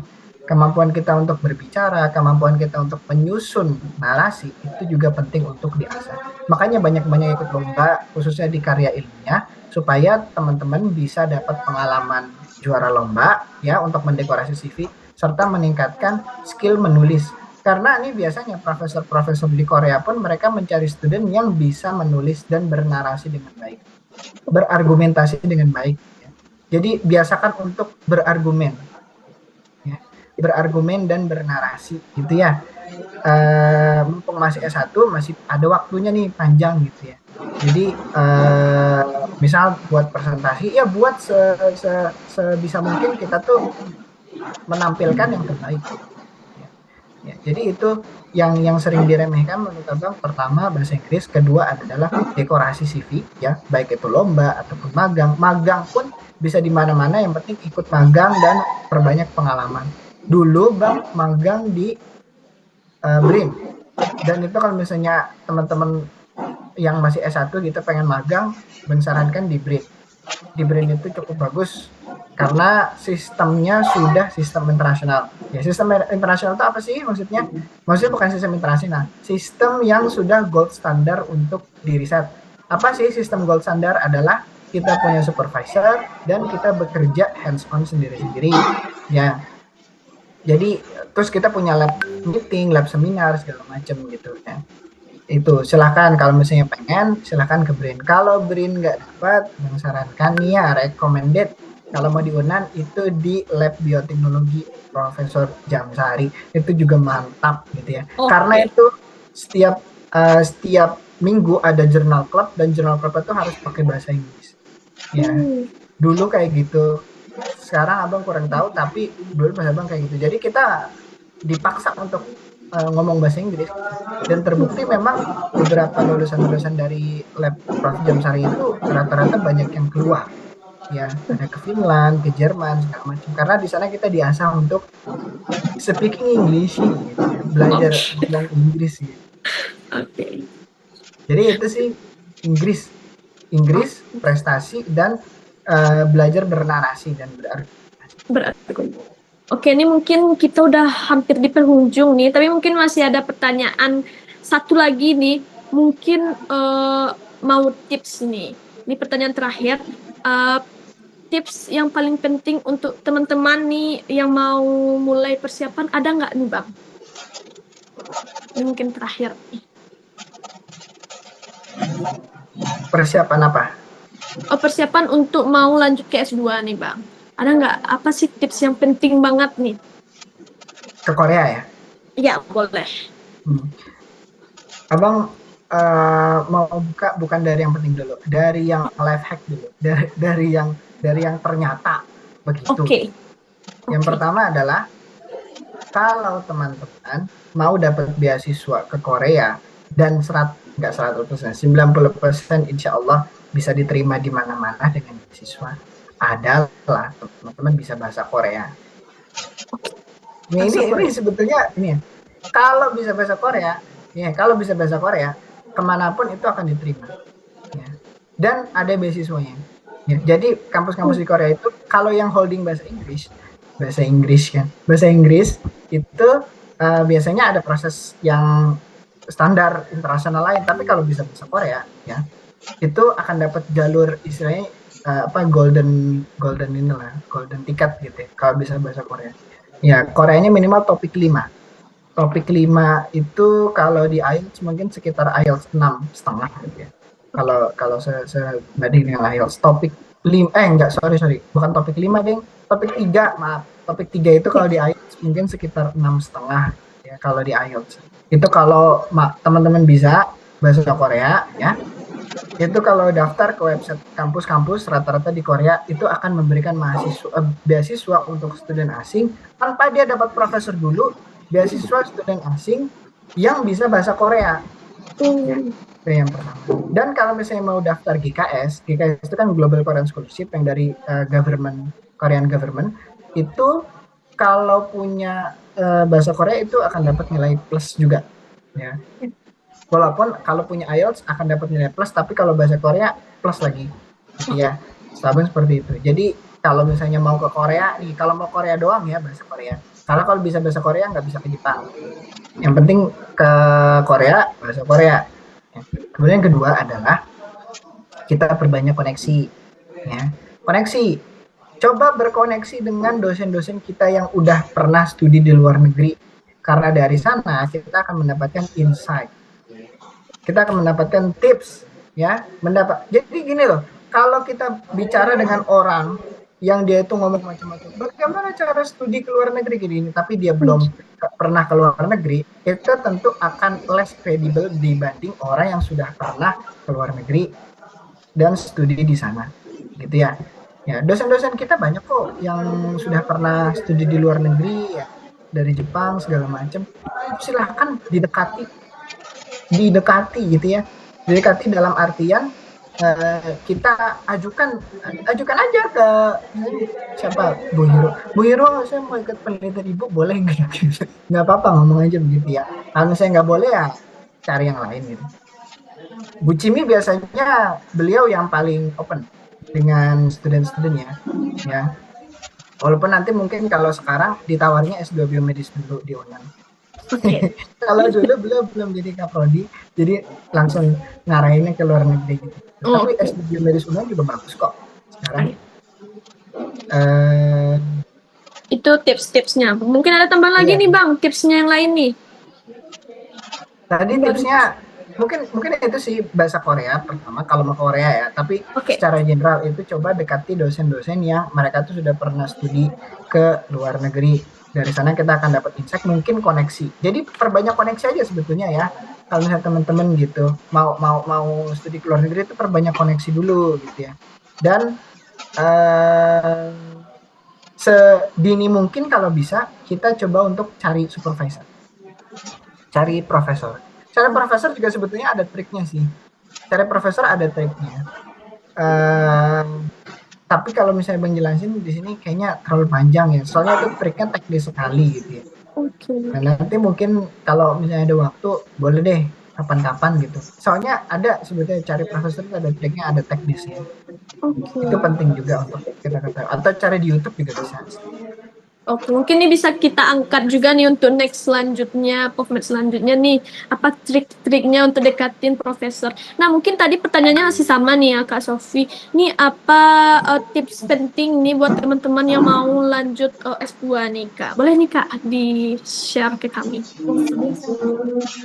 Oke, mungkin tadi aku mau nambahin yang Ojan ya kayak eh, berargumen. Aku barunya tadi berargumen emang mau nambahin juga kalau misalnya tips nanti di S2 itu sangat personal ya, sangat grup grup apa ya, grup study gitu, cuma paling 4 orang maksimal satu kelas, 4 orang, dan banyak kelas pun itu gara-gara emang kelasnya wajib. Nah, mungkin Kansa juga kemarin ikut lomba tuh, itu keren banget, maksudnya kayak ikut lomba sana sini, ikut sana itu Iya. sangat membantu, sangat sangat sangat membantu. Dan iya benar, nggak apa-apa nggak menang, yang penting dapat dapat pengalaman ya untuk bikin dan punya effort lah, kita udah pernah nulis gitu copywriting. Dan untuk tips baru mulai, mungkin untuk tipsnya yang pertama ngobrol sih, bener dapat koneksi dari misalnya Ojan nih, dapat koneksi. Karena kebanyakan yang PMDSU ini kan ada 2 program nih, ada program yang reguler sama program yang joint degree. Joint degree itu 2 tahun dalam negeri, 2 tahun luar negeri, dan itu udah langsung di cover semuanya dari awal masuk. Dan itu tuh berawal kebanyakan yang aku tanya tuh dari ngobrol ke promotornya, dan yang itu tuh kebanyakan anak-anak S1 ITB yang mau lanjut ke S2 S3 dan S2-nya di ITB, 2 tahun di ITB, dua tahun lagi di Jepang dan di mana gitu, salah satu lagi. Itu tuh kebanyakan mereka emang ngubungi profesornya, tadi benar kata Ujan kayak, Bu ada ini nggak, ada program apa kayak yang mau kalau misalnya lanjut keluar. Nah dari situ emang programnya tuh eh, dibuka untuk semua, tapi yang diterima tuh yang ngobrol di dalam. Makanya mungkin kayak kayak aku berusaha waktu itu menghubungin profesor yang ada di UNAN untuk buka, karena aku pengen ngebuka kemungkinan itu. Mungkin kalian juga kalau mau nanti, kali aja nanti ada join degree. Kebetulan join degree baru ada yang di ITB. Nah join degree sama UNY gitu kalau nggak salah, join degree ini kali aja di UNAN bisa buka gitu, 2 tahun dalam negeri, 2 tahun luar negeri. Nah itu tuh minta aja ke profesor, misalnya kayak ke guru besar ya, kayak Prof Cini, Prof Aisyah, Elianti, Prof siapa lagi ya mungkin. Bisa tuh bisa nanti 2 tahun dalam negeri, 2 tahun luar negeri, tapi mereka tuh nanti ngebuka apakah mereka eligible atau enggak untuk jadi promotor. Diseleksi juga nantinya sama pihak PMDSU-nya. Dari situ mereka tuh yang wawancara asistennya, misalnya kayak aku diwawancara asisten, mereka tuh udah tahu siapa yang mau diambil kalau misalnya sebelumnya mahasiswanya tuh udah menghubungi duluan. Jadi jatuhnya apa ya, mereka udah punya target tapi tetap menyeleksi yang lainnya gitu. Jadi ya benar, paling penting itu ngehubungin promotor, bukan deketin promotor tapi cari tahu info dari mereka. Dan juga explore bener-bener ini bener topik yang aku mau nggak, kalau misalnya promotornya emang eligible bisa ngedaftarin, kalian tuh udah punya kesempatan ya 90% lah keterima. 10%-nya mungkin nanti ada kandidat lain mungkin yang lebih bagus atau gimana, itu kan kemungkinan yang lain ya itu. Jadi siap-siapin kalau misalnya kalian udah tahu mau dosen ini nih, misalnya Prof ini udah bisa nih jadi PMDSU, beliau mau nggak ya, atau nggak Prof Aisyah mau nggak ya. coba daftar deh yang join degree kalau kalian mau yang double dalam luar negeri, double degree pula. Nggak tau double degree, nggak tau join degree, kayak join gitu lah, kayak 2 tahun luar. Tapi emang mereka universitasnya yang si promotornya udah punya koneksi banyak lah di Unan tuh, pasti banyak promotor yang udah punya koneksi keluar, apalagi kayak yang tadi disebutin ya Mas Jimmy gitu. Paling itu mungkin eh, tips lainnya ini mungkin general ya, make it fun aja tapi siap gagal. Oke, mungkin ini dari Kak Sofi udah ceritain juga tips penting untuk teman-teman untuk persiapan juga. Nah, mungkin nih kita udah di akhir pertemuan kita nih. Mungkin ada closing statement mungkin dari Kak Sofi mungkin ada nih untuk teman-teman semua nih Kak. Boleh nih Kak? Closing statementnya sama kayak kemarin, tetap living for today but preparing for tomorrow juga harus ada, tapi tetap hidup untuk hari ini, mungkin itu.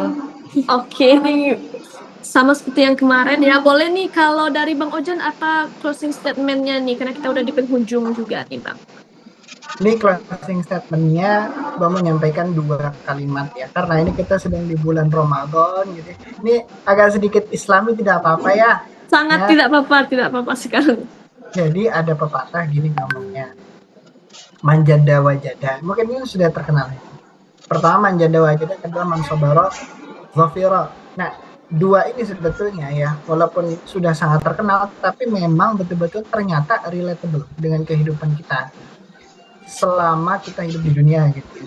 Nah, belajar dari pengalaman yang diceritakan sama Kak Sofi, yang Bang ceritakan juga. Konsep manjada wajada adalah barang siapa yang bersungguh-sungguh dia akan dapat gitu ya. Kalau kita ingin mendapatkan sesuatu, tentu kita harus bersungguh-sungguh. Nggak bisa kita setengah-setengah. Effort kita tuh kalau misalnya kita ingin mengincar sesuatu, kalau effort kita setengah-setengah, maka probability untuk sampainya pun setengah-setengah. Tapi kalau effort kita 100%, at least probability kita untuk sampai 90, 80 gitu. Tentu akan lebih tinggi daripada kita effortnya setengah gitu ya. Kalau kita effortnya setengah, mungkin probability-nya lebih dari kurang dari setengah gitu. Jadi manjada wajada. Kalau mau dapat sesuatu, kita harus bersungguh-sungguh. Nggak ada jalan pintas ya. Semuanya harus dilalui. Ya kita harus betul-betul mau melalui itu. Nah, tapi kadang kan dalam meraih suatu keinginan, suatu mimpi, tentu akan ada kerikil di jalan gitu ya. Itu akan banyak kegagalan. Tentu akan banyak sesuatu yang menghalangi kita daripada apa yang ingin kita raih itu. Nah, bagaimana caranya? Ya kita pakai pepatah kedua, mansobaro zofiro, barang siapa yang sabar maka ia pun akan beruntung. Ya, jadi kita pun harus sabar untuk meraih prosesnya. Nggak ada yang mudah, nggak ada yang jalan pintas. Mau kuliah ke luar negeri, jalan pintas nggak ada. Mau jago bahasa Inggris, jalan pintas nggak ada. Kita harus sabar untuk belajar ya. Jadi ketika kita belajar, kita harus bersungguh-sungguh dan kita harus bersabar untuk melalui proses belajar tersebut ya. Makanya ada pepatah Arab juga ngomong begini, barang siapa yang tidak ingin merasakan sulitnya belajar, maka ia akan merasakan pahitnya kebodohan sampai ia meninggal. Tapi barang siapa yang ingin merasakan pahitnya belajar, maka ia akan merasakan manisnya kehidupan sampai ia meninggal. Jadi intinya seperti itu, manjada wajada, dan terus bersabar, mansobaro zofiro. Kayak gitu sih intinya.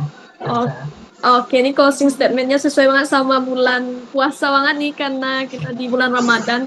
Nah, ini mungkin kita udah selesai pada sesi kali ini, sesi cerita-cerita. Nah, Kansa selaku MC dan juga yang selalu menghubungi Kak Sofi dan Bang Ojan juga minta maaf apabila ada salah kata, mungkin bisa kita akhiri. Wah, kita udah banyak banget cerita-cerita seru sama Bang Ojan dan Kak Sofi juga. Nah, ini kita juga banyak banget dapat ilmu dari kakak dan abang kita juga. Banyak banget dapat insight juga, cerita langsung, pengalaman asli, dan juga strategi-strategi yang udah dibahas tadi ini. Nah, semoga teman-teman semua yang dengerin hari ini makin tercerahkan dan makin termotivasi juga untuk mulai perjalanan beasiswa selanjutnya nih. Nah, ingat ya, kunci dari beasiswa itu bukan cuma IPK yang tinggi, tadi juga dibahas, tapi juga perencanaannya matang. Nah, cerita yang kuat juga dan konsisten dalam berkontribusi setelah selesai studi. Niat yang penting. Jangan lupa follow dan subscribe PovMed, Hima Ilmu Biomedis Fakultas Kedokteran Universitas Andalas, semua platform teman-teman, supaya nggak ketinggalan di episode-episode yang lebih seru lagi di next episode kita. Sampai jumpa di episode PovMed selanjutnya. Saya akan Samudya Rizky. Sampai jumpa di episode selanjutnya.